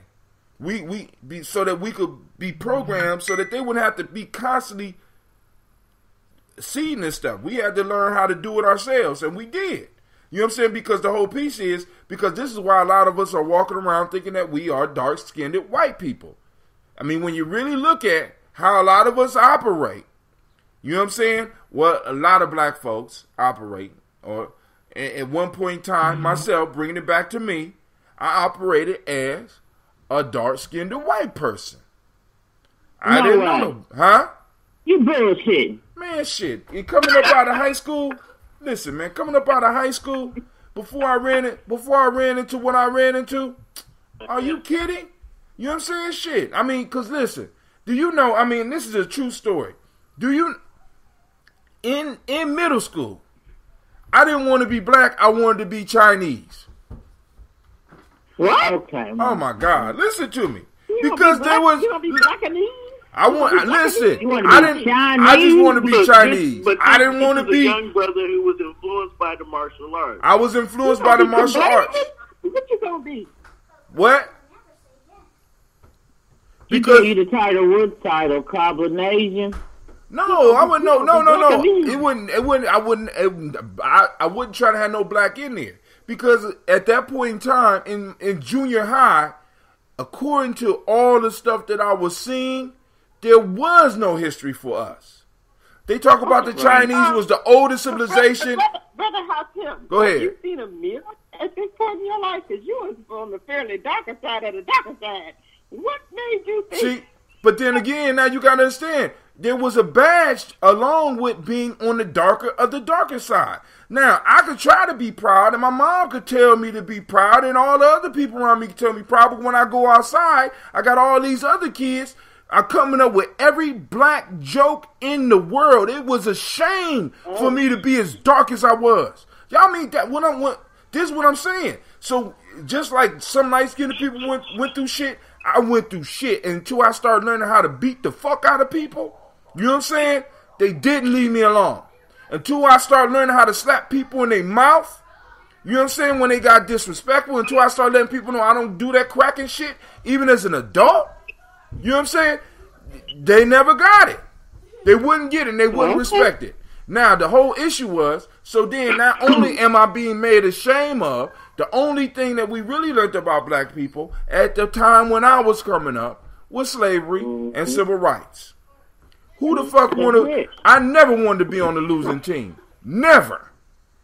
Me neither. I was there. I wanted to be white, so I was exactly. Now I thought I was white for years. I thought I was white. So why did you pick Chinese, Hakim? I gotta hear this. Because in history, the only people that white people let you know that was older and been on this planet longer than them and was more civilized than them in many ways was Asians. Because during that time, you had the Kung Fu movies, and they talk about, at that point in time, this is even before I even heard any talk about, matter of fact, I heard talk about the pyramids, but the system was so fucking smooth, I didn't even know Egypt was in Africa until I got in an argument with a white boy in probably about the 8th grade, who me and him betted where Egypt was. I didn't even know Egypt was in Africa. Wow. You know what I'm saying? I'm sitting up here like, well, then the pieces start coming together. But the Chinese had this Great Wall of China that at that point in time was 4,000 years old. This was the oldest thing that, according to where I was at that point in time in my development, that was as far back as human beings went. And I wanted to be associated with the origins of civilization, with the origins of all that. And then on top of that, they had some nice martial art movies too, goddammit, because I didn't see any good black movies that I really wanted to emulate. Even the good black movies that I could emulate, it was a black boy trying to be a Chinese individual called, what was it? The Last Dragon or some shit like that? Come on. Oh, yeah. Come on now. And you think you have Sean, they had, you had to look up the Sean up like he was gangster. So, yeah. Yeah. But hold on, Miss Cynthia on the line said, and see, I'm so glad you picked that movie, because this movie is going to bring up, because our children need to know that we went through this shit too. If you're getting teased, you're not alone. I got teased before too, and you know what I'm saying. I try, and unfortunately, we go about it wrong, try to prepare our children for being teased. Well, at least let me speak for me. I may be going about it wrong. Yeah. Get my children prepared. Yeah, you're right. We didn't teach them properly. At least I didn't. I say my son went through the opposite, being very light. But still, I don't think that we teach our children how to, especially our darker children, because they get it more, in my opinion, how to come back on that type of stuff. Right. And you know what I'm saying? Mm-hmm. But then I would just be like, ignore it. Just ignore it. People, sticks and stones may break your bones, but words will never hurt you. That shit don't work. You know, and we know that's not true. Especially when it comes to children. No, especially when it comes to adults. Most of us have been hurt more by words than rocks. I've been hit with rocks. I've been hit with sticks. I've been hit with bats. Niggas done tried to stab me. I've been partially stabbed and I've been shot. But nothing has hurt worse than the words that have been poured on me. As a young person, the words had literally fucked me up to a point to when I finally I started recognizing I was really fucked up when I went to college. When I moved away from Akron and I came to Columbus, because my uncle told me, my uncle said, "You pretty smart. You need to go to a black college." I said, "I'm not going to no black college. I'm trying to get away from niggas." This is what I told him in 11th going to the 12th grade. And after I came to my motherfucking senses, I had to find my uncle and go back and apologize, because I understood what the fuck he was trying to say at that point in time. You know what I'm saying? I'm sitting up here like, you know what I'm saying? So, yeah, that's what, you know, we all have our stages that we come through. But our kids got to know that we all went through something. We all went through something, and so that they could understand that, damn, if he made it, shit. But Miss Cynthia Sampson said, my family consists of the entire spectrum, and I'm sure my ancestors have a different story about their experiences. All I knew was that we were all black. So what I'm saying is I didn't know that this was such an issue in our communities amongst other African Americans. The whole divide and conquer piece. Right. And then she said, you wanted to be Bruce Lee. Saying, that's why we need to, now, you know, some of us, or myself, are dealing now with grandchildren. We need to give them the tools to deal with this so that we can quit producing generations that, or at least less in these generations that are coming up and doing this type of shit. Still, because I think we just haven't always had that talk from when they are young. And we need to have that talk, and like the sister said, we are all black, and we need to let them know what they are doing to us as a whole when they begin to separate each other by this complexion thing. Oh, yeah. And I think if we ingrain it young, we bring up, you get it from the root, you bring up a more fruitful tree. You dig? Ah, go on, Navita. You threw you dig in there. You know what I'm saying? So I don't know. You know, that was pretty clever. You start at the root. You bring it up, a healthy fruit. You dig? Yeah, I dig. I got it. Y'all get that? Give Sister Navita a round of applause for that little flip around the words there. That was pretty good. I don't even know what they call that literally, but that shit was clever. We just gonna call it clever on the show. Sister Cynthia said, yes, indeed. Sister Navita trying to redeem myself through my grandson. Know better, do better. And that's what we all got to do, because we got to understand we are in a generational warfare. And we got to be very honest with our children, and we got to talk to them about the realities, and we got to talk to them about where we are as a people. Because I had a brother ask me a very interesting question the other day. He said, man, where do you think we are as a people?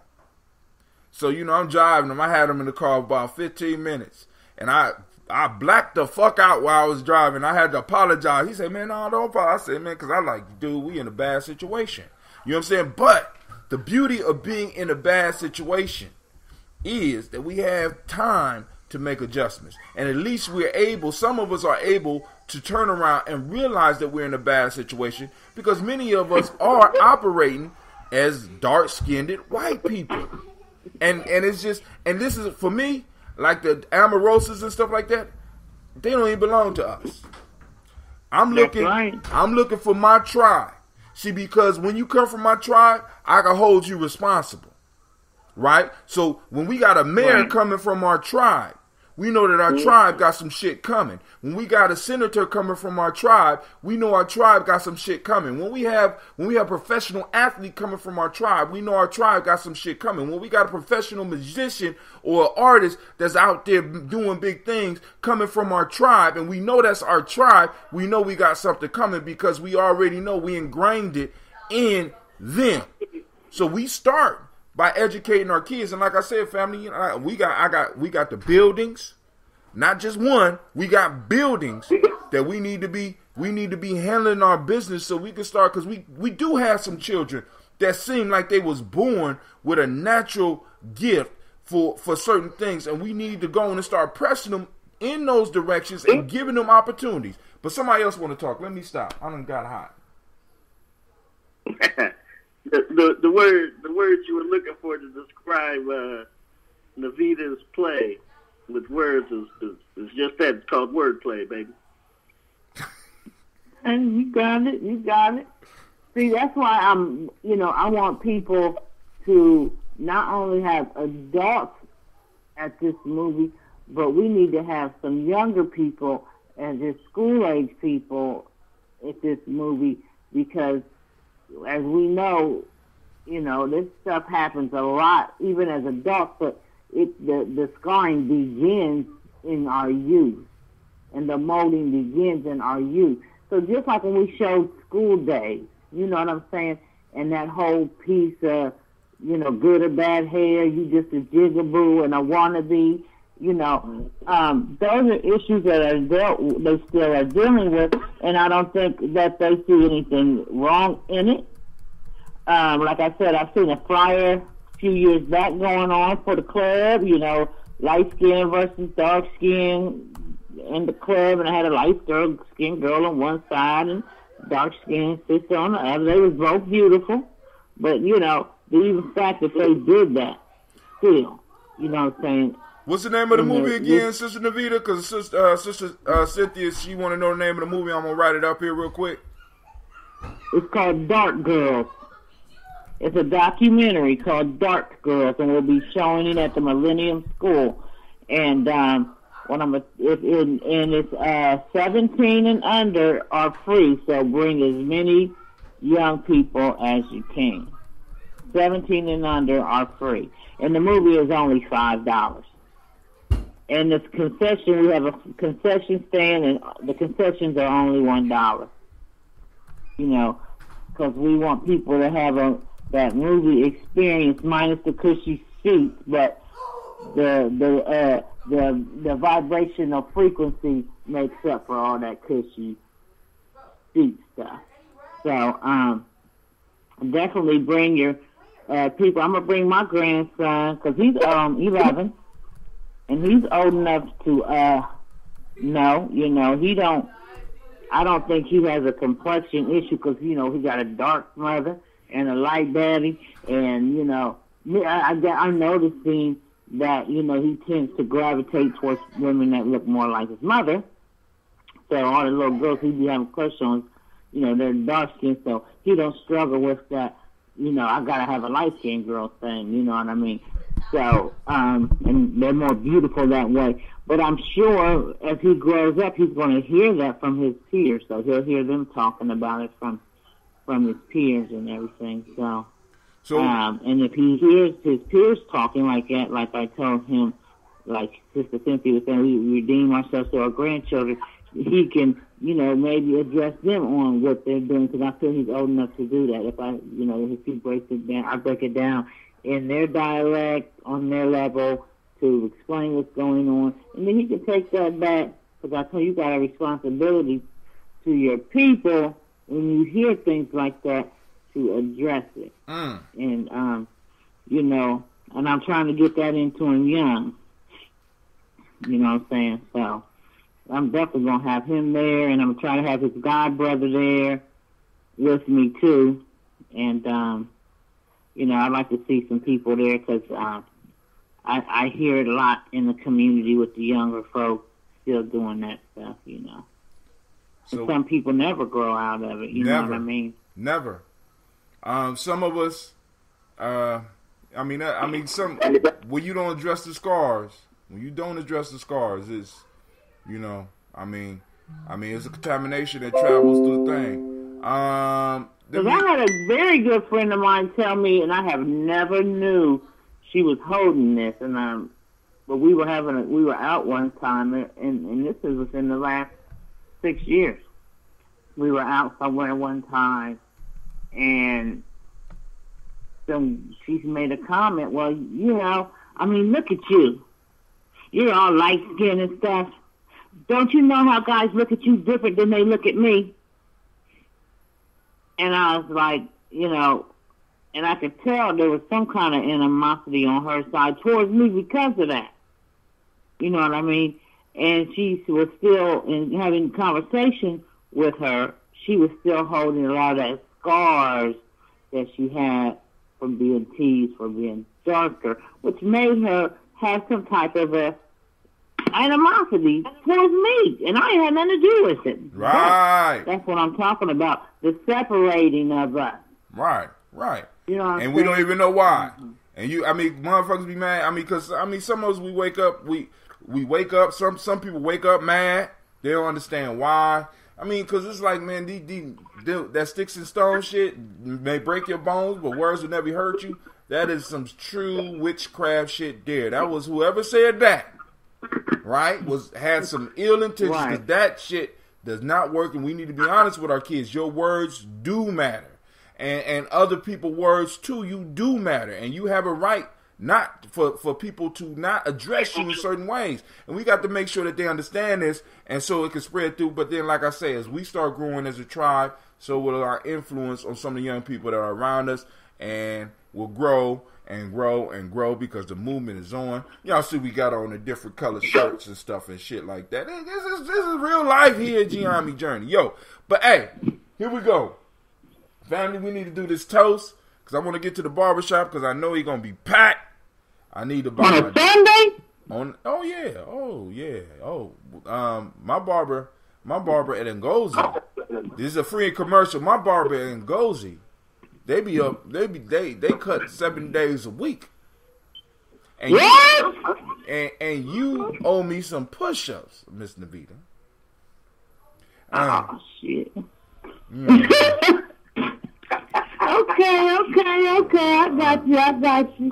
Right. Oh, can you do push-ups, Navita? Hell no. I know you said you wasn't coming to yoga, but can you do push-ups? You can do them on the table side. Don't have to go on the floor. You do some type of exercise. You owe me 7 or something. I'll figure it out. I got my little balls. There you go. Yeah, they call them balls. You know them balls I got. Yeah, you can do push-ups on those. Right. Effective. My whole piece is just build up. People build up. And now I could do push-ups because I've been doing push-ups my whole life.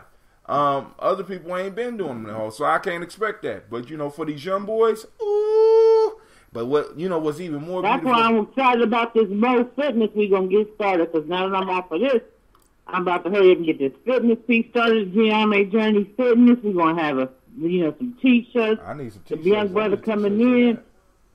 Called his name is Maurice Mitchell, professional dancer. He's gonna take a light on us. We ain't got to worry about dancing like, it's beyond our means at our age. But he's gonna give us a good workout. Mo Fitness. They call him Mo for short. And we'll have T-shirts and stuff there with Mo Fitness. We'll do a Gye-Nyame Journey Fitness. We'll put something together. Fitness bags and all that. We want to make it a trend because I gotta lose this damn weight. I'll be pushing. Hey, but it comes. But family, what we gonna do? If all minds are clear, we gonna go and pour these libations. Shouts out to Patal Ra. I see you out there, brother. Thank you for joining us. Make sure y'all like and share. Make sure you like and share because, like I said, the movement is growing. And on the weekends we could talk. Well, since I got my book in my hand, here's one of my books. Check it out. I'm going to have some. I'll probably have some by next week. So, these wavelengths I be paying for cost some money. So, hey. All right. So, first, giving honor to the creator by whatever name you choose to call that creator. We call that first force, that great power, right? We call that first ancestor. We lift up our glass and we say, Ashe. From there, family, we move on. Ashe. From there, we move on to our personal ancestors. And the list is growing. And we have a few more beautiful souls that have been added. And each time somebody adds their ancestors, they add power to what we are doing. Family, they add power to what we're doing. They add power to the wishes that we make. They add power to the things that we embark upon. Because listen, I'm gonna shut up on that one because I can't. This would be inappropriate to say it right now, so I won't say it right now. But here we go. Miles Brown, Miss Ann, Robin and Texana Davis, Herman Brown, Senior, Rosalie Tilly, Georgia William Walter, Christopher Fanny Gaston, Aunt Lena, Uncle Chris, Aunt Fiend, Cleveland Geneva Brown, Margaret Ellis, Wash Ellis, Cecil Ellis, Alvaro Brown, Jenny Gaines, Herman Brown II, Barbara Twiggs, Wash Ellis Jr., Katie Ellis, Nikki Ellis, Jamon Jones, Jeremiah Tappet, John Falar, Montague Pittman, L, Nomo X, Pat Mile, Rob Malika Fakur, Dr. Marianne Williams, Kojo Kamal, Elder Farmer, Elder Millie Dixon, Tony Clark, Pastor Yusuf Weston, Elder Ajani, Elder Ron Coleman, Elder Robert Donaldson, Alfred Brofro, Hector Jr., J. Edwards, Carlisle Harris, Grace Lundy, Inez Harris, William Bill Moss, Phyllis Rose, Sterling and Lucy Wright, Derek L. Pulliam, the Luxor brother, Miss Edith Brooke Crawley, Miss Marie Nelson, Mr. Frederick Crawley Sr., Miss Jerry Brunson, Mr. Alonzo Johnson, Miss Marie McDowell, Janice Foster, Charles Jordan, Kel Smith, Walter Smith, Richard Triggs, Francis Johnson, Mary Franklin, Jimmy Williams, Daniel Ford, George Gibson, Nana Loretta Clark, Inez McCrae, Fritz Clark, Frankie Justice, Katie Justice, Derek Renderman, Virginia Rogers, Reverend James Smith, Lois Henderson, Calvin Spradling, Mary Elizabeth Walker, Raymond Walker Sr., Sarah Jane Carter, Michael Ford Jr., Kellen D. Russell, Susie B. Smith, Teresa Clay, Melvin Dale Hodge Jr., Herman Copeland, Mildred Copeland, Jenny Clay, Bird Beatty, Sarah Will, Levita Farmer, Argosa Sue, Cheryl Harvey, Aunt Charmaine, Aunt Evelyn, Theodos Hasbury, Harvey Hasbury Sr., Leonard Dickinson, T.C. Islam, Terrell Dunbar, Will Thomas, Sarah Berry, Mark Walsh, Merle B. Thornton, Pearl G. Thornton, Ida Johnson, Florence M. Carter, Joanne Thornton, Erica Tricia Lewis, Juanita Wright, Robert Wright, George Wright, Mary Eliza Frederick Davis, Mary Elizabeth Rogers, Mary Esther Keechler Reese, Linda Watson Hammonds, Jarrell Giles Watson, Sparrow, Slimmy, Selvin Lewis, Andrew Holmes, Pearl Moore, Percy Moore Jr., Mildred Owens, Booker T. Bowden, Charlie Hunt, Sammy Stober, Hilda Pearson, Sturgeon Thornton, Richard Thornton, Lavina Hall, Freeman Banks, Mary Moss, Ophelia Peacock, Willie Thornton, Napoleon Kennedy, Mark Ramsey, Paul Ramsey, Matt Ramsey, David Ramsey, Charles E. Thornton, Frankie Quills, Urania Thornton, Bernice Quills, Ernestine Jackson, Frankie Johnson, Teresa Mormon, Leon Johnson, Charles Bell, Vivian Ramsey, S.E. Johnson, Dorita Johnson, Leon Johnson, James W.S. Sr., James Parham, Dana Jones, Henry World, James Farmer, May Chavez, Leon Grace, Bessie Johnson, Hattie Levester, Mary Moreland, Paul Moreland, Elder Caleb, Rosemary Martineer, Elder Amatet Wellman, Fred Douglas Triggs Sr., Thelma Triggs, Thomas and Lula Berry, Lacey and Eleanor Howe, Frank and Russell and Davis, Fred Douglas Triggs II, Vina Triggs, Reverend Eddie Moore, Helen Fuller, Eugene Jackson Sr., Richard Ellis, Silas Alexander, Charles Maxwell, Percy May Alexander, Arthur Reynolds, Stanley Lockhart, Ricky Lockhart, William Lockhart, Woodrow Lockhart, Brenda Porter, Deacon Hargrove, Carla Sawyer, Andrew Parker, Doris Donald, Ellis Murphy. Now to the book. Mazarine Kofer, George Swan, Edmonia Grayson, Charles Scott, Charles H. Scott, Reginald Oliver, Jacqueline Broadus, Ethel H. McNair, Lois Fernandez, Edward R. Benson Sr., Barbara Ann Reed, Dorothy Ann Reed, John Reed, Ron McCormick Sr., Sabrina Easley, Rayshawn Easley, Javea McCormick, Nevaeh Mitchell, Ozella Watson, Hugo Watson, John Caldwell Sr., Robbie Lee Caldwell, Charles Walker Sr., Charlie Walker, Cecil Russell, Diane Urban, Hiron Phillips, William Ford Jr., Margaret Logan, Phyllis Barnett, Lee Urban Sr., Michael Irvin, Henrietta Irby, Mildred Armstead, Margaret Armstead, Catherine Anthony, Ruby Brown, Muriel Ellis, Elizabeth Battles, Jeanette Sanders, Jerry C. Sanders, Roy Pruitt, H.J. Brantley Sr., Henry Wilson, Rufus Jenkins, Minnie Wilson, Catherine Sanders, Baba Naeem, Tim Butler, Ramey Laura Newton, J.B. Foggy, Thomas Newton Sr., John Dewey, and Ruth Beard, Ann Pierce, Donald Carter, Lily Green, Nathan Green, Bet Vaughn, Lud Alls, Elijah Alls, Rome Alls, Henry West Stanton, Joel Jamel Alls, Miss Vanilla, Alvis Motley, Geraldine Elizabeth, Douglas Thompson, Erlington Houston, Albert Moore, Leroy Q. Heath Sr., Margaret Towns, Mary Williams, Martha Ford Dawson, Big Mama, Nana Harris, Eva Ford, James Hairston,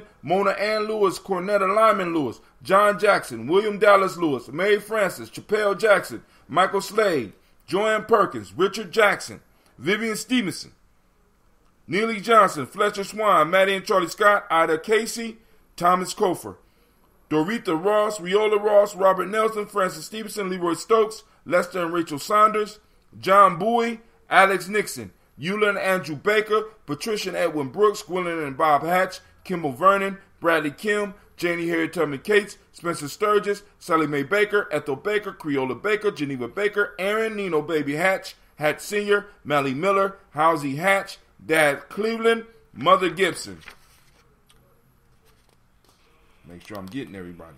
Alice Arnold, Arthur Arnold, Hattie Reed, Charles Reed, Aunt Becca, Archie Beck, Anna McGill, Charles McDaniel, Christine Cottrell, Lee Irby, Tommy Irby, Boyd Irby, Jim Gaucher, George and Haley Johnson, Archie and Margaret Armstead, Diane Scott, Erica Armstrong.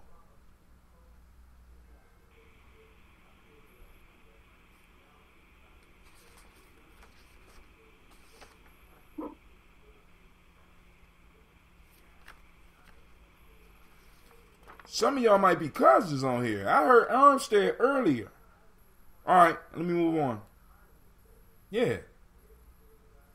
Diane Scott, Erica Strong, Donna Hill, Richard Gleavis, Jerry Doyle, Mina Robinson, Mary Nichols, Patricia Williams, Shabaka Teray, Greg G2 Gibson, Emma McClendon, Dan Wilkinson Sr., Ruth Carter, June Cox, Ruth Cox, Paula Cox, Ronald Urban, Judy Hubbard, Irene Johnson, Francis Boots Jefferson, Stacey Trice, Frank Smith, Mother Bertha, Michael Leonard, David Brown, Hazel Gaston, Jerry Brantley, Brian Watson Jr., Kaniko Parsons, Jason Cathy, Jennifer Sensabaugh, Ada Pearl, Bob Ingalls, Jack Wallace, Warren M. Finch, Warren P. Finch, Tim Ingalls, Audrey Finch, William Billingsley Jr., Gene Holmes, Dana Jones, Peter Charles, Christy Nichols, Cardinal Robinson, Rosemary Charles, Joe Davis, Timothy Butler, Janice Carter, Michael Carter, Leon Pena Carter, Margaret Carter, William Carter, Lisa Jordan, Charles Lee Mosley. Y'all ready? Yeah. All right. Oh, Idris still getting. All right. Charles Wooden, Penny Brown, Roy Lee Printup Jr., Miriam Johnson, Wilbur Longmire, Edith Catney, Eugene Spratling, Calvin Spratling, Phyllis Lee, DeFreitas Hines, Inez Bostic, Edna Bostic, Winifred Scantleberry, and we raise the glass up to all of those ancestors and we say, Ashe. Ashe, Ashe. Yeah, I like that song. All right, so now we come to the moment. We're going to toast it now. But here we go. Damn, Ron, come on! What's the matter with you? Tomorrow. Let's do it tomorrow. There is no tomorrow. There is no tomorrow. There is no tomorrow. There is no tomorrow. So we got to toast this moment, family. We are in this moment, this everlasting moment. This is our time for change. And if we don't take advantage of the moment, we fail the future generations. We fail our children. So we need to start taking advantage of this moment, right? So we lift up this class and we salute this moment. In this moment, we are on Imani, right? We took the step here, Gye-Nyame journey, to take over the week. There was none before us. And there will be none after us. So we took it over. And rather than the days that may have been prescribed by some other people, we chose to call this day Imani, as we recreated the universe to fit our image, right? So, because we took it back, right? So today is Imani. For those that don't speak the language, that's faith. For the modic principle of the day is harmony. For the M7, which is the principal system we use at the school, is trust. The color is red. As y'all see, I got on a red shirt, right, for the day, even though I wasn't born on this day, right? Born on the livest day, you know what I'm saying? I think everybody say that about their day. Ain't that right, Kwame? The hermetic principle of the day is gender. Males born on this day, the name is Kwesi. Female, the name is Akasua. All right? Cleve is a Kwesi. Interesting. Close that basement door, baby. Okay. All right, and from it's real life here, Gye-Nyame journey. From the emotional emancipation circle, the African Center Cultural Virtue and Value System. Oh, I think I ran through this already, but we'll go through it again. In World Up Today, we are looking at Jom, a sense of honor, self-respect. In the Khan ethics, we're looking at goodness of human nature. And in traditional Yoruba, we're doing Oju Ona, originality. All right? So, once again, reminding you in a moment, there are three things that talk about the state that we originally came here in as peace, power, and joy. We operate at our optimal, as our optimal beings, as our optimal selves from that state. Peace, power, and joy. And these three emotions that I'm about to read just help us find our way back. So we need to stop looking at them as the reason that we're off and start using them as GPSs to help us get back to where we want to be. So, mad, sad, and scared. All right, so if you feel that you have been mad, the first thing you need to ask yourself is, how have you been violated? Now, then once you figure out how you've been violated, you need to set limits, reestablish your boundaries. If you're sad, what was the loss? Ask yourself, what did I lose? After you figure out what you lost, you need to find support, ask for what you want. In our culture, it was never a crime. It was never a shame to ask for help. That's what, you know what I'm saying? That's how we was able to build pyramids and do a lot of the stuff that we did, because we was able to ask for help, and somebody with some other insight was able to add to what I had, and we was able to do something impossible. So there's no shame in our culture in asking for help. So drop the whole Euro Mega Man thing, and let's start asking for help. So I'm sad. I lost something. I need support, space, and time to grieve and let go. And brothers, we need to have an intensive workshop so we can really start learning how to ask for help, rather than just going off and flying off the damn handle and doing some dumb shit, and because we mix up the emotions. Rather than me feeling sad, and because I don't know I'm feeling sad, I just equate it with being mad and go out and do some mad shit and end up in jail and find out 15 years later that I've been serving time for something I thought I was mad about, when actually I was sad, and now the sadness has built up into something else, and I've been stuck, and now I can't grow and move beyond the point that I'm at, and my life is fucked up. I'm sorry. Didn't mean to go that far. When all you had to do was admit that you were sad. All right, last one is scared.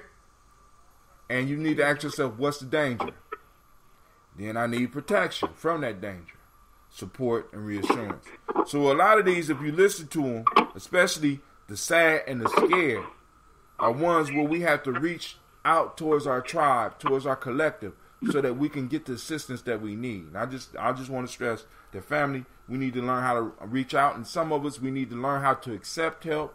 Some of us, we need to learn how to give help, and some of us, we need to learn how to ask for help as well. And some of us need to learn how to do all three. So we lift up our glass and we salute the now and we say, Ashe. From there, we move to our future generations. We toast our children, our children's children, on to infinity. All right? So we are responsible. We handle our business in the now. We know that the future will always be there for our children, and we say, Ashe. From there, we move to all our relations, to keep it simple so that people won't be bringing up all type of stuff. We just say all our relations, and we lift up our glass, and we say, Ashe. Right here is that selfish toast, family. This is your time. We're going to raise the glass for you. I'm going to hold it up as long as I can because this is one of those heavy glasses. This is real glass and it's heavy with some liquid in it. Take this few seconds to ask the ancestors and the creator for what you want, because when we call them, they come. So they're here now. Ask for what you want.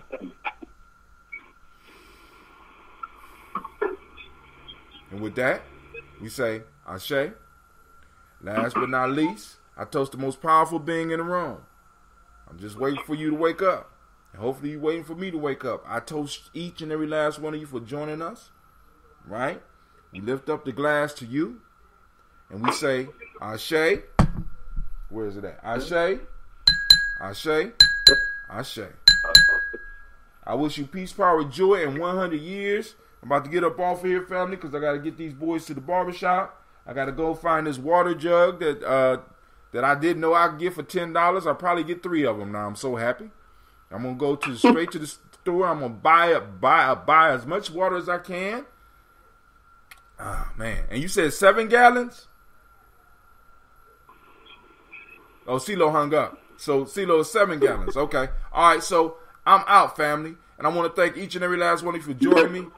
Don't forget Anubis and one love. One love. I'm going to call Anubis right after I get off. Peace. Peace.